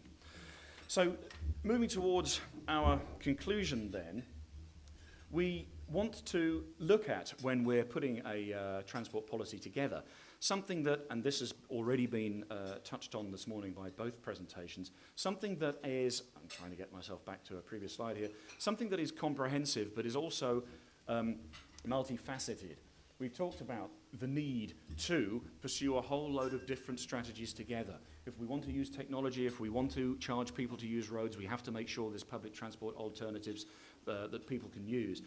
We want to make sure that people have genuine choice across the modes, because if they do have genuine choice across the modes, it allows each mode to play to its strengths, and also it's equitable geographically and socio-economically. This is extremely important. So that very clearly means there will still be a role for the car in many, many journeys, and we shouldn't shy away from that. Now, there are examples across the United States and across the United Kingdom where this kind of policy is starting to be pursued. Where I was in Denver last Monday, where I was in Seattle just before that, they've started opening the Seattle light rail system now, which is very nice. You can get into downtown and across to the University District. Denver's several lines ahead. They now will have that network opened up as of 2016. And I was pleased to note also that they've taken a leaf out of Transperth's book. And you know those little poems which give people advice on how not to get run over by a bus or how to behave nicely when you're sitting on the train with your other people and that kind of thing. The RTD in Denver, the Regional Transport District, has done the same thing. And this, I believe this is taken from Sydney or Melbourne or somewhere originally. Yeah. And, but anyway, so yes, use your private parts as piranha bait is a really interesting take on how the RTD's mindset is working, I suspect, at the moment. Anyway, one thing, London provides a particularly good example of where all of those types of things, where they've got road charging, they've had a massive investment in public transport, upwards of £50 billion and more. They've had huge investment in cycling. There's £1 billion going in cycling infrastructure over the next 8 or 9 years. They've had very much, they've tried to promote use of technology and smart working and so on. But one of the things that we found is that in order to do that, they need a number of things in place. The first of all is that institutionally, they need a favourable external environment. They need the national level politicians to support them in what they're doing, and they need the finances in order to do it. Now, as it happens, they've got finances on agreement from the national level politicians, but also they can use different mechanisms of raising finance. Now, here, if we go back to that slide, which just rather didn't get stuck in congestion, put it that way. That slide, London has a good settlement from central government, but it also is able to use some debt financing of its own. There are any number of other ways in which municipalities can raise money. You can put a payroll tax on like the French do. You can put a sales tax on like is paid for the Denver system. You can put fuel duty top-ups, business rates uplift, and all these kinds of things. In the UK, most people can't do that, but it is available and they're well known around the world, and so the municipality here could do it if it wanted to. Well, provided it had the permission to do it. And that's the key point, I suppose. Equally, you have to make sure that you can have suitable institutional arrangements. What London has got is a body which looks after all of its transport infrastructure. It also looks after all of its economic development plans and all of its spatial plans. It has a fully integrated, in other words, policy infrastructure which it can use for transport. And even though there are 32 boroughs in the City of London, Transport is planned at a pan-London level by Transport for London in a concert with its economic development and its spatial planning activities. It's always useful as well if you can have transport being a key issue in the local environment. Transport's very important in London for getting around, but it's one of the key areas where the mayor can have a say in what he wants to do. And for that reason, we find that he had a lot of traction to be able to work with local stakeholders and the public. And you have that here in Perth, with a lot of people thinking that transport's very important. And finally, it's always important to have a political champion. All of the mayors in London have really set their stall out in terms of improving transport, and it's worked to their advantage. So the range of factors which come together, and then if you underpin it all with a competent technocracy, people who can actually have experience of delivering on the ground, then you are able to really bang home a successful transport strategy. So, then, bringing all of that together, we know roughly what our transport trends are, our commuting trends are. We know what the policy responses have roughly been, and we know a few of the issues which are going to influence them over the future. We also know that we need some strategic capacity to deliver them. As we're doing that, I know we've been asking, I'm sure you've been asking the question in the transport document, what kind of place do you want? How can transport serve that? Who determines what kind of places we want?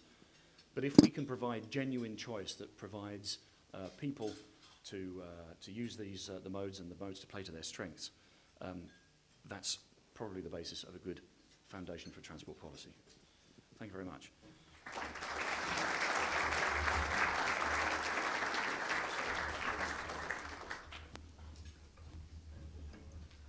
All right, so if we could ask the panellists to come to the stage. So, Reese, thank you so much for providing your swan song. Pascal and Gemma. And if you can get your questions ready, the girls will be bringing microphones as you put your hand up, and I'm going to use the option of taking the first question and ask Pascal. Some of this seems to be predicated on the motivation of people to change.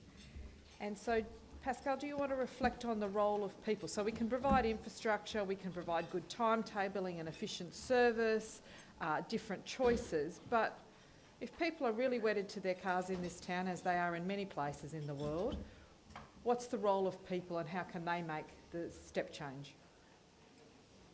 Thank you, Marion. Is it working? I can hear myself. Yeah, we want to talk about people. I mean, we talked about infrastructure, but at the end of the day, it's about people living their life, going to work, recreation, and everything around it. Because they're the same people, whether it's about transport or whether it's about people at the supermarket or at the bank, they're the same mechanism driving behavior underneath. And so when we say this is what it looks like in transport, we could do the same about people going to the supermarket or people using other types of public services or people going to the bank or making choices online and whatever. The same mechanism would be at work. The first one is, and this one is, it's obviously really important, but in a sense it's not the most important, is that people seek to maximize, so everybody's familiar with the economic view of maximization, and it's not so much that people want to make the best decision. Sometimes want to make a best decision or better or good, and mostly they want to avoid bad decisions. So what does it mean in transport? Well, there are really two aspects. The first one is reflective in their motivation. And so what we've seen, and Jon has shown some numbers, and Gemma did talk about the cost for road versus train, for example, is that somehow, and people don't work spreadsheet in their head, but we form impressions. So we form impressions, and the reality is that if you start increasing the tolls and the fees in car park and whatever, it has an impact on how much you value one option versus another. That works. If you increase or reduce the time traveling, it has some impact on how you evaluate those options. So this really does affect reflective motivation. Does it work for everyone? No, it doesn't work for everyone, because some people are going to take their car regardless, and some people are stuck into public transport regardless. but we know it does have some impact. The one that is interesting and where we have some more leverage, I mean, the really difficult thing with the first one is that you ask people, do you think it is going to be effective to increase tolls and car park fees and whatever to reduce the number of cars on the road? And then the majority of people say, well, no, it's not. Whereas the reality is, well, yes, it is. But it's not going to be popular. It is effective, but it's not going to be popular. So there's some political issues about it. And if you can change behavior some other ways, it's always going to be more likely, more amenable than doing that. So the one that is interesting is reflexive motivation. And so reflexive motivation, the first one we're stuck with is status quo. It's habit. And that's the first obstacle. The status quo bias internally, we just don't want to move from whatever we're doing now. Whether it's good, whether it's bad, we just don't want to change. So that's the first obstacle. The second one is both an issue and a strength here, and a potential lever, is the social norm.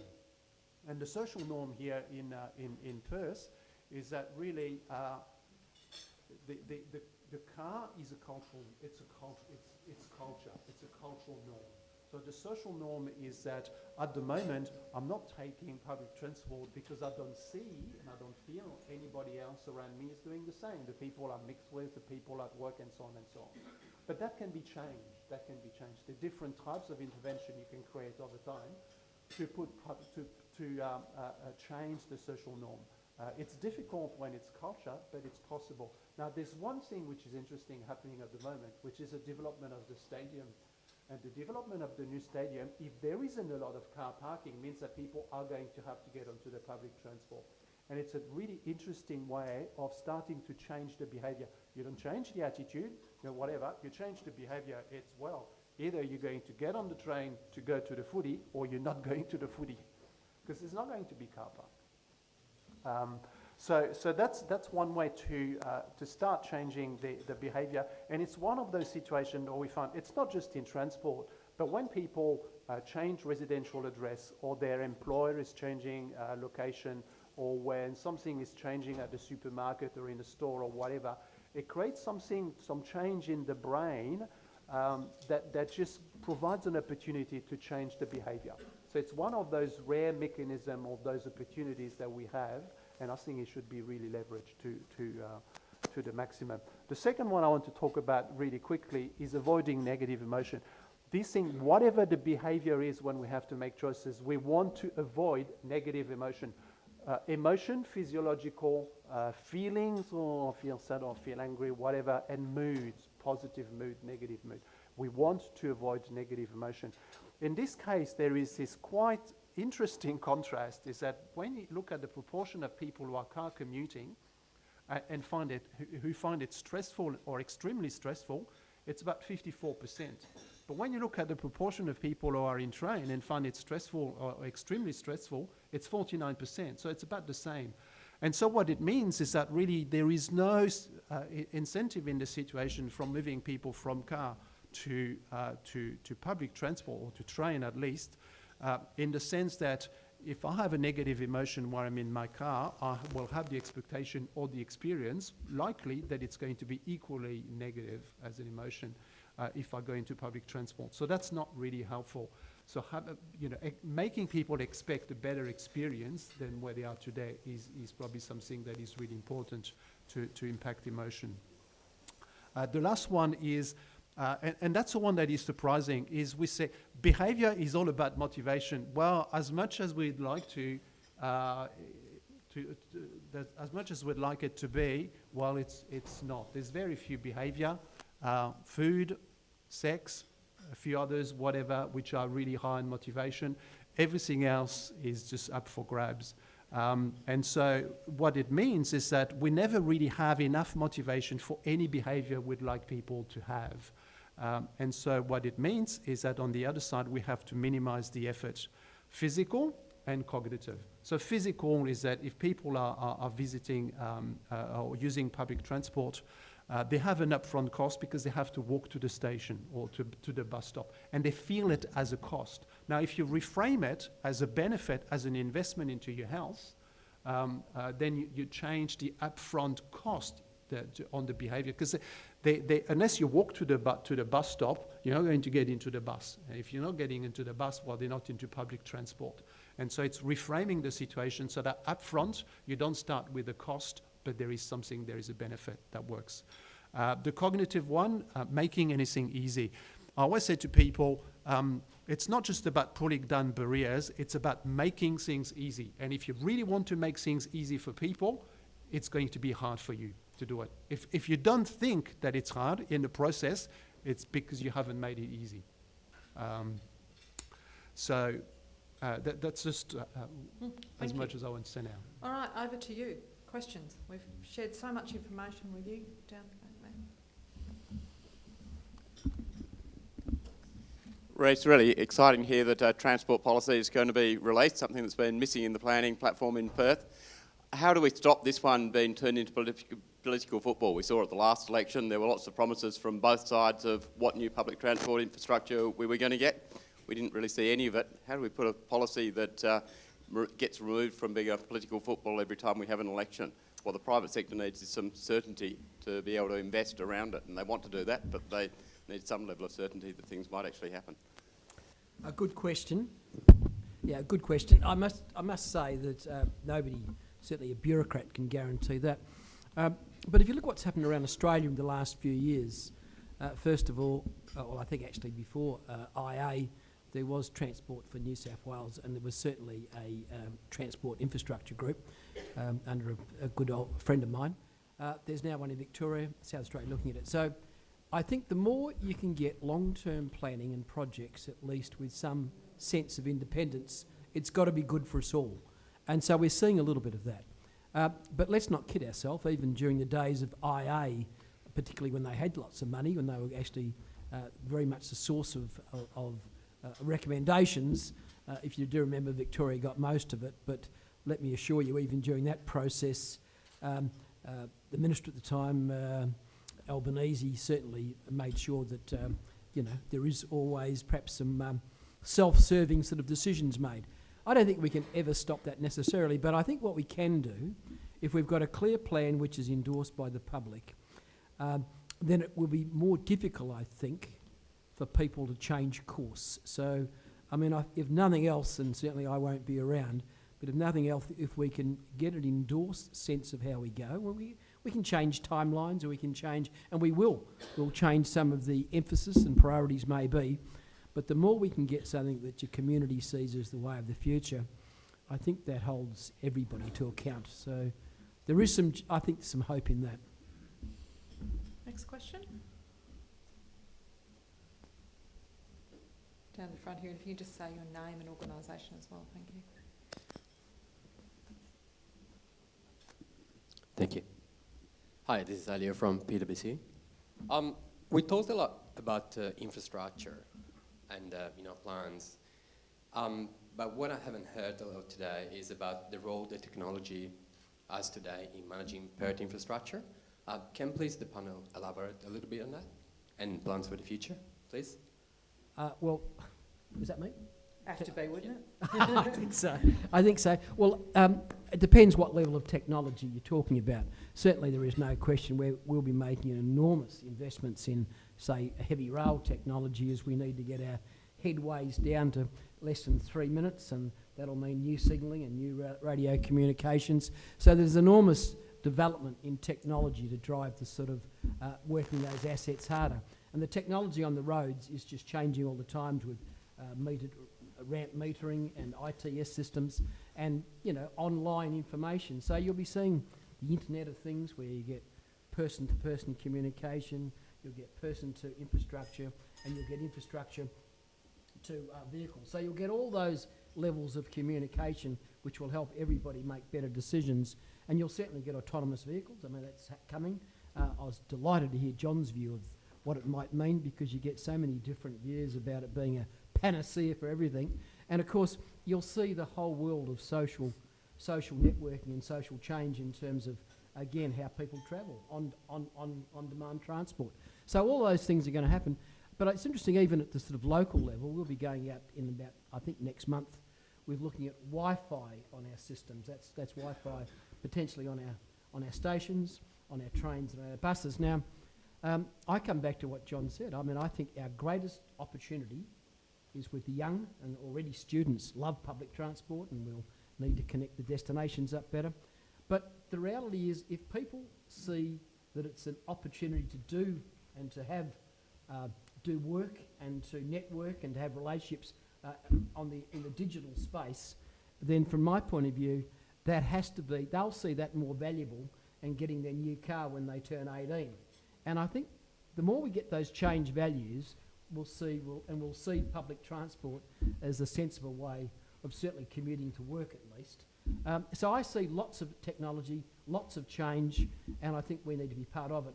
And that's why I come back, whatever this document you're hopefully receiving shortly, it is a living document. We'll have to review it regularly because you know, the debate on autonomous vehicles is amazing. I hear some people talking about it's going to change. You'll actually not have to have any cars, but more importantly, congestion on the roads will be a thing of the past. Well, I think we've heard today, not everybody agrees with that, and certainly we're sitting on the fence as well. So, Reece, you also talked about the flip side of that, and I forget the terminology you used, but basically that people can turn up at a train station or at a bus stop and know that there will be a service within a shortish period of time. So that's also about people having some consistency and reliability around the public transport journey. Sure. Yeah.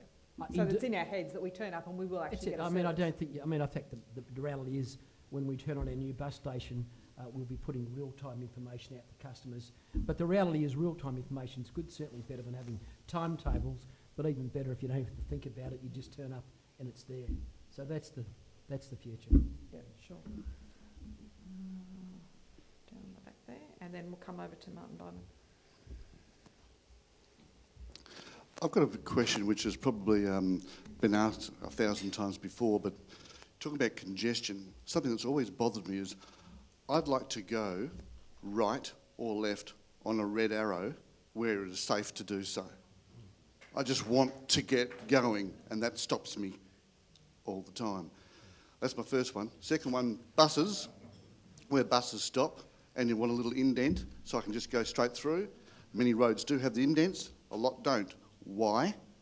And the same thing for the off-road. But mainly red light, left or right, if it's safe to do so. If I can do it in Los Angeles, why can't I do it in Perth, please? Spoken as a car user, definitely. Yeah, I was going to say, I didn't realise they're going to be so strategic, some of the questions today. If I could pick up the bus embayments first, I mean, this is a fantastic debate between the cars versus public transport. And I've even got within the portfolio, in fact, I've had to sort of almost separate the main roads from the public transport authority. The reality is, though, if we're looking at public transport and we're seriously going to invest, then every time a bus pulls into an embayment, it's got to get out again. So what you're really saying is you think cars are more important than public transport, which is not what we've heard today. So that's why it is a balance. Where we've actually got the ability to put large, long embayments in, so buses can get the speed, we'll do it. But you can see the issues, and a lot of those key roads, those corridors, are heavily constrained for space. So that's the first one. In terms of the left-right, and I understand what you're saying in terms of if it's safe to do so.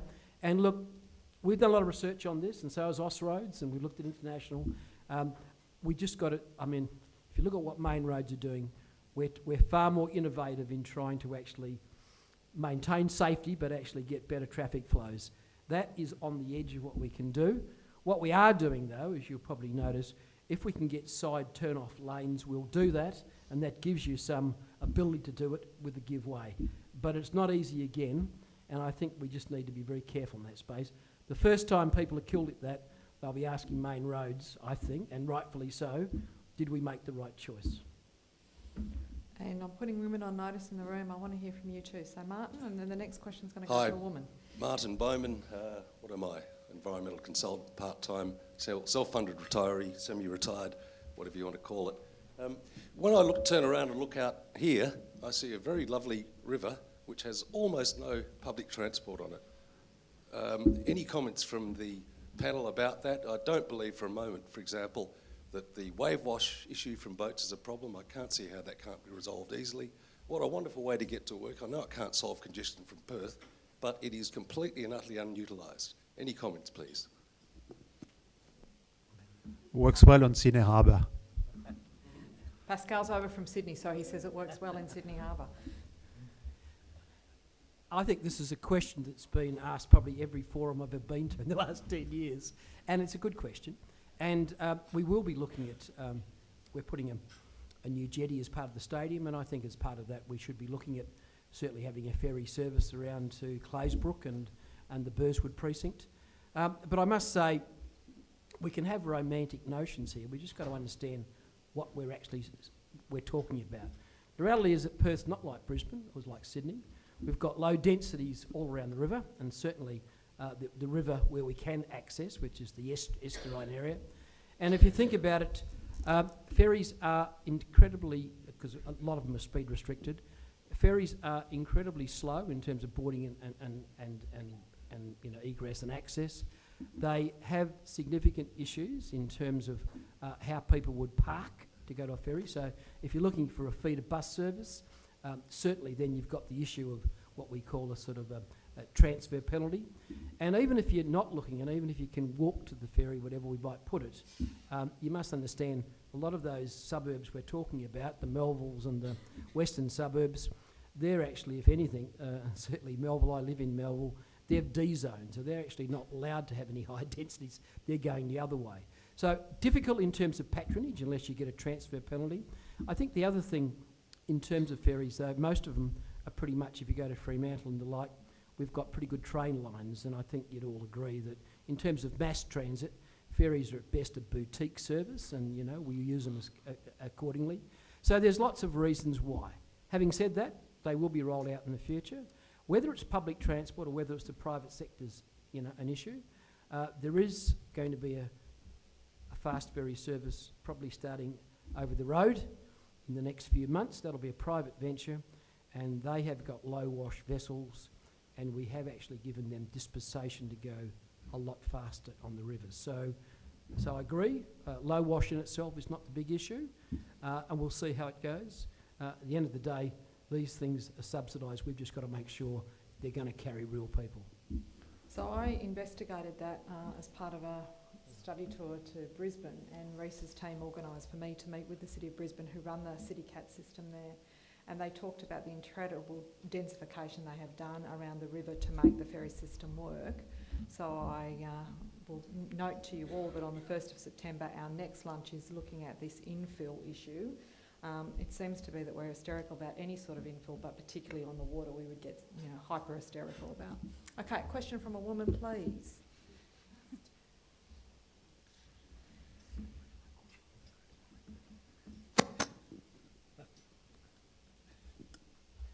Hi, my name's Prue Griffin from Wesfarmers. I've just been thinking about why I drive to work, and it's because I need to distribute my children before I get to work.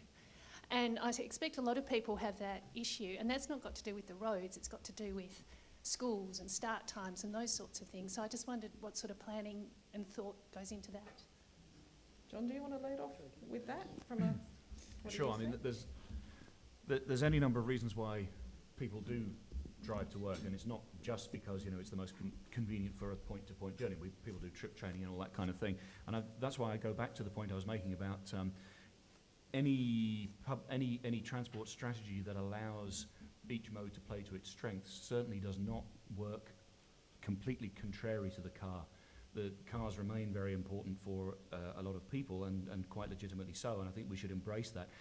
If generally speaking we can categorise drivers into to kind of 4 different areas: those who are always going to drive no matter what they do and no matter what you do as a policymaker, and then they grade down to people who want to kind of leave their cars at home, but they can't because there are certain constraints, which might be going to different schools, which might be it's too expensive, which might be it's too dark and I don't want to stand at the bus stop, all those kinds of things. But generally speaking, there is a fairly large constituency of people who, given the choice, would actually make more journeys by public transport and leave their cars at home. And I think that's the nut to crack. If you can get really that low-hanging fruit, the people who really need to use their cars can still go ahead and do so. They've got a legitimate reason for doing so, and they're not being penalised because they've got a legitimate use. But the people who want to leave their cars at home can, and they'll be able to make the most of a better public transit system. They'll be able to do their work on it. They'll be able to not suffer the stress of congestion and so on. So I think that's really the important thing to get across, is that, you know, a better transit system across the piece is better for everybody, and if you do need to drive, then that's okay. On the bus embayment thing, I would just say that I'm a car driver and I'm a bus user as well. And on the odd occasion I do drive into work on a peak time flow. Every time I get stuck behind a bus, I always think, well, okay, I'll let it go on this one occasion on the basis there could be 75 more cars on the road if those people weren't in the bus. And that would back me up an awful lot more. So that's how I conceptualise it. Did anyone else want to make a comment? Can I just pick up on, I mean, what you're talking about, and I agree with John, it's, you're a tough market to meet your needs. We call it trip chaining, and it is difficult. There's interesting a public policy debate on that, whether indeed we should leave more short-term parking at our massive park and rides. We've got well over 20,000. Shortly they'd have 23,000 and 25,000 where Forestville's finished. So what would we do? The argument probably is we don't cater for your market very well in terms of, you know, coming in late and potentially dropping the kids off. And I suppose and I'd argue that whilst that might seem very unreasonable, I'd argue that in terms of externality costs, we need to get people off-peak onto public transport. And really you're filling the roads potentially, if you're a bit later, when we haven't got a peak. So it's a difficult issue, and I've got to say you wouldn't be our target market initially. And in our gender project, one of the recommendations is there more collocation between daycare, before and after school care, vacation care and schools, so that there's more concentration, and then you could pick public transport up from that destination. Yep. Another question? And then across to Gail. Always got to give DGs an opportunity. Rebecca Hollett from Oricon.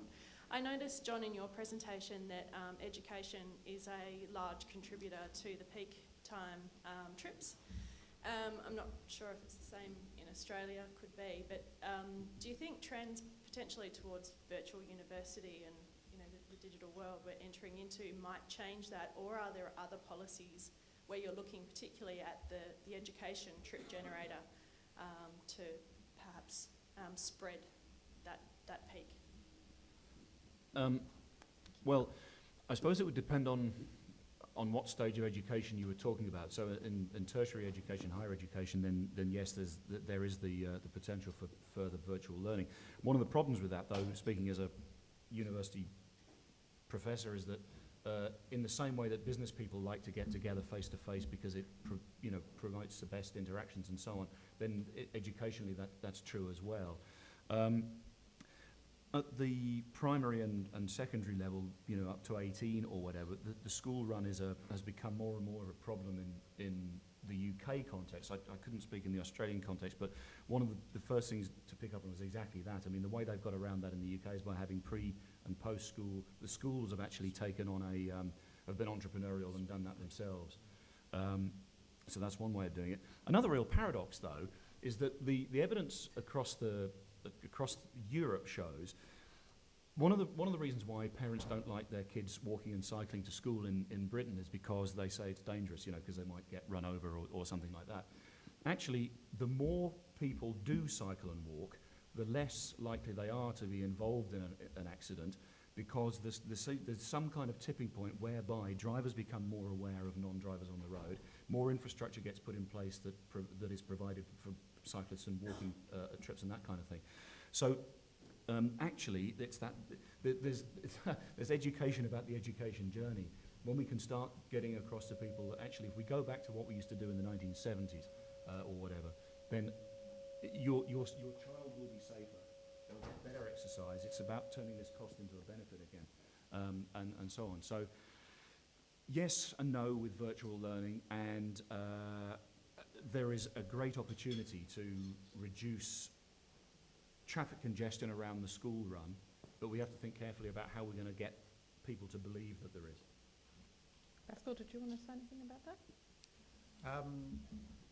Well, I wanted to pick on Prue's journey, because I think it really exemplify the way people live their life. And that's where we start, the way people live their life. And we've seen some of John's example with people going shopping and dropping kids at school or work, or visiting friends, or going to the beach or whatever it is. And so it's always going to be more than just commuting. And within that, it's difficult to say that there is no place for car, but the way it is today is still grossly inefficient. And so the only realistic, at the moment, or possibly realistic solution we have is a shared cars, but that would have to be in autonomous driving. Is that going to work? Well, we don't know. At the moment, it's not really working well if we have to have autonomous cars and real drivers. How do you put road rage into a driving algorithm? Because at the moment, they're doing driving algorithm, and they test it in Palo Alto or Adelaide. But that doesn't mean anything. You have to test them in places like Paris or Rome. Then you'll know whether the car is going to be able to handle road rage. So if that's the first obstacle, the second one is, and I thought John made the point, which is if all you have is replace the people driving the car with the car driving the people, well, you're still going to have the same number of cars. But if this idea that is true, that people don't think about cars like they used to in Australia in the 70s, like young people used to think about freedom, about about the car, and now the social life, or the social media is a lot more important to them. Their device and their connection to other people in this way is a lot more important than the car. Then I think it can work, because they're not going to, they won't care whether it's a car like this or like that. It will be just a vehicle, and you have 6 booths, and it can take you wherever you want. That can work because potentially it makes it a lot more efficient. That plus more people working from home, and changes in the manufacturing sector. So they say, wow, soon enough you're going to be able to 3D print your spaghetti bolognese dinner. Well, that has a massive impact to whatever is going to happen on the transport system and on the roads. I think it can work for people like Prue and for everybody else if we have something within the car system that is a lot more efficient. Gail. Sorry, Gail. And then we'll come back over this way. That's probably going to be the last question. It's not a great planning question, but in a general sense. But Gemma, from the work you've done, and as a mother of 3 young children, has there been anything about the Perth context or the WA context that's really surprised you in your research and left you wanting to explore a bit more deeply? Or if there hasn't been, in terms of this conversation about the multifaceted nature of the combination of land use planning, people's choices, the transport system, etc., what's the change you would like to see?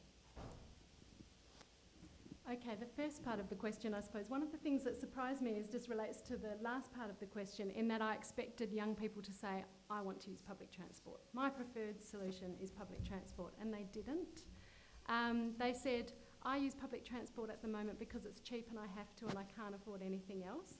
But if I have the opportunity, I drive, and in the future I want to be a driver. So that was a little bit depressing for me. I thought they might be a little bit more forward thinking, although if there are other options available, maybe that would change.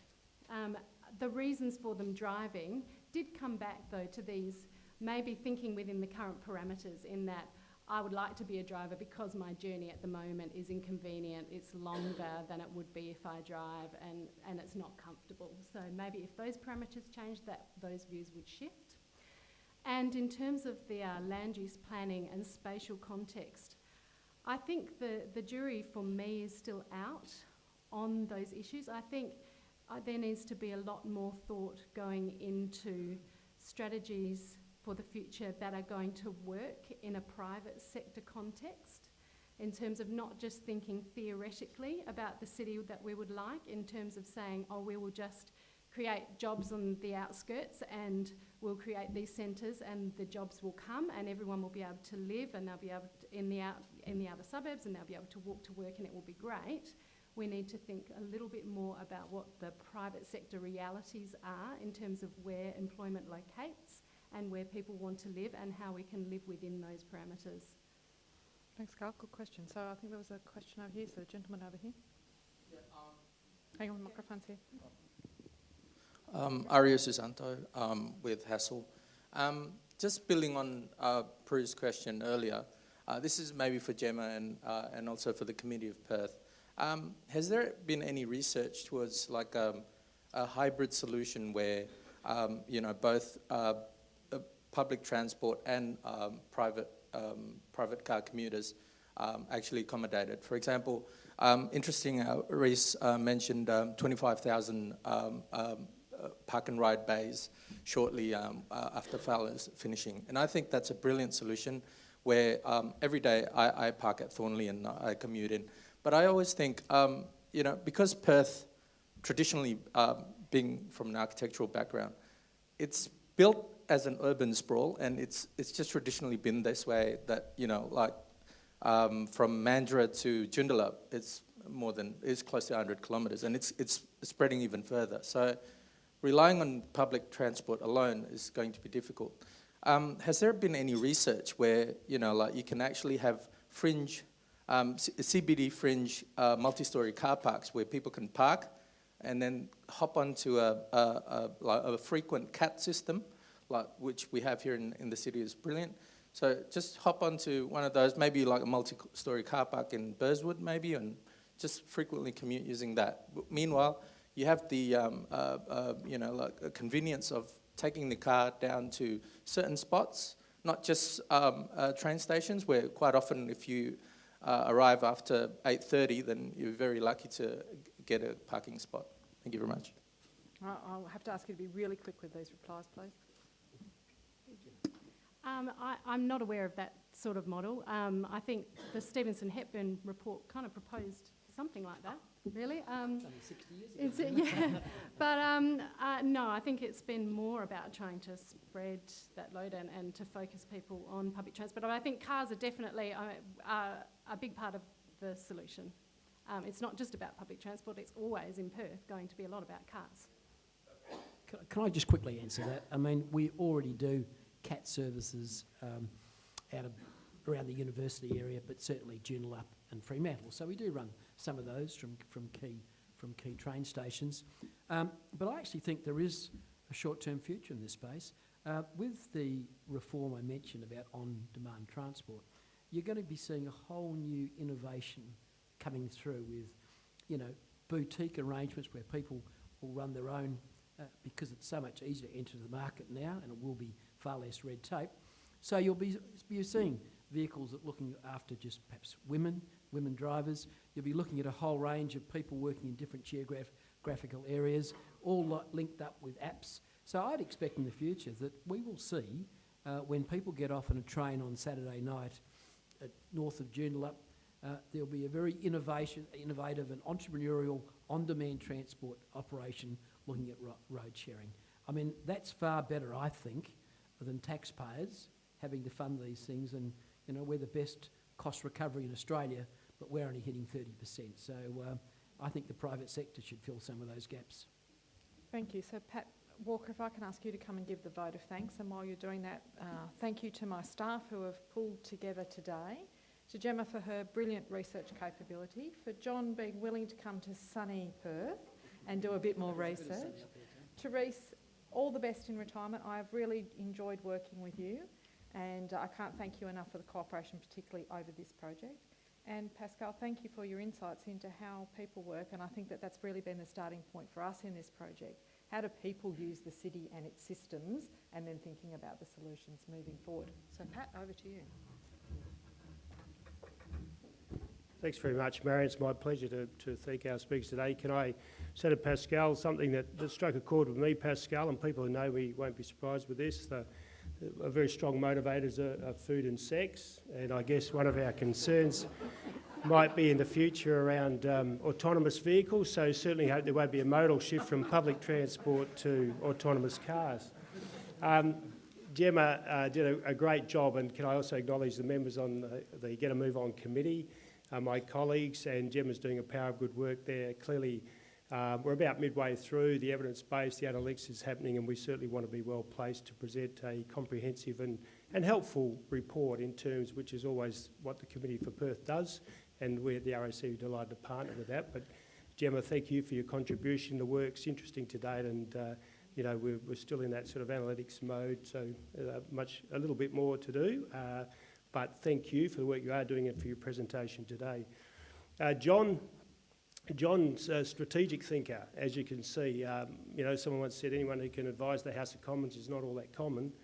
And John also, I think, is a great strategic thinker. He's managed to exit from the UK before Brexit occurs. So, John, you'll be very welcome in Western Australia should the decision go the wrong way. But I think in terms of the insights, the comparison with international, and I think one of the powerful things, and I think it came up towards the end, a couple of things. Obviously, the connectedness, Transport of London, the example where they have control of spatial planning, economic development really, and transport, how they're so critical. That's really important. But the other thing that struck me was the notion of good transport policy that reflects the opportunities to provide general choices for all socio-economic groups. And I think that's a particular challenge in a city the size and shape of Perth, a sprawling city. And I've deliberately left my former colleague and friend Rhys towards the end. Rhys needs to be congratulated, really. I believe he's probably broken-hearted today. For those of you who don't know, in the parliamentary process for senior bureaucrats, they have things called estimates committee hearings, where really, politicians from all parties sort of interrogate the senior bureaucrats. Usually the attempt is, obviously, is to get information to better govern the state, but it also helps if you can get something to beat the political opponents over the head with. So Rhys had his last estimates committee hearing yesterday, or last night, I believe, so he'd be heartbroken. But, just broken something else. Something's broken. Thankfully, it wasn't Rhys's heart. Can I also say, as someone, that public service is a noble mission, and like most things in life, it's always easier to know what to do than actually make it happen. And government's always dealing with complex problems, and as some person once said, for every complex problem, there's a simple solution, and it's invariably wrong. So, we've got the great ideas, and certainly stakeholder groups like RSC and others, we've got ideas, and many of them have merit, but making them happen is much more difficult. So, Rhys, thank you for your presentation today. I think it will be terrific, and obviously a transport plan would be a wonderful thing for the city. I think that'll be a great asset for Western Australia and certainly help us. You gave some interesting insights, and clearly there's some significant step changes happening that I think you teased out a little, and we all certainly look forward to having that transport plan. And the other thing is there was a journey there. It's very easy sometimes to think about all the challenges and the problems, but I think Rhys was able to summarise a fair bit of good work, very good work, that has actually happened in this state in the transport sector. So congratulations to you, Rhys. We certainly hope that you enjoy an active and enjoyable retirement shortly, but we certainly appreciate that, and we look forward, certainly in terms of the report and submissions to the Perth Transport Plan, to actually make a contribution to that. So, ladies and gentlemen, can you all thank me once again in acknowledging our panellists here today.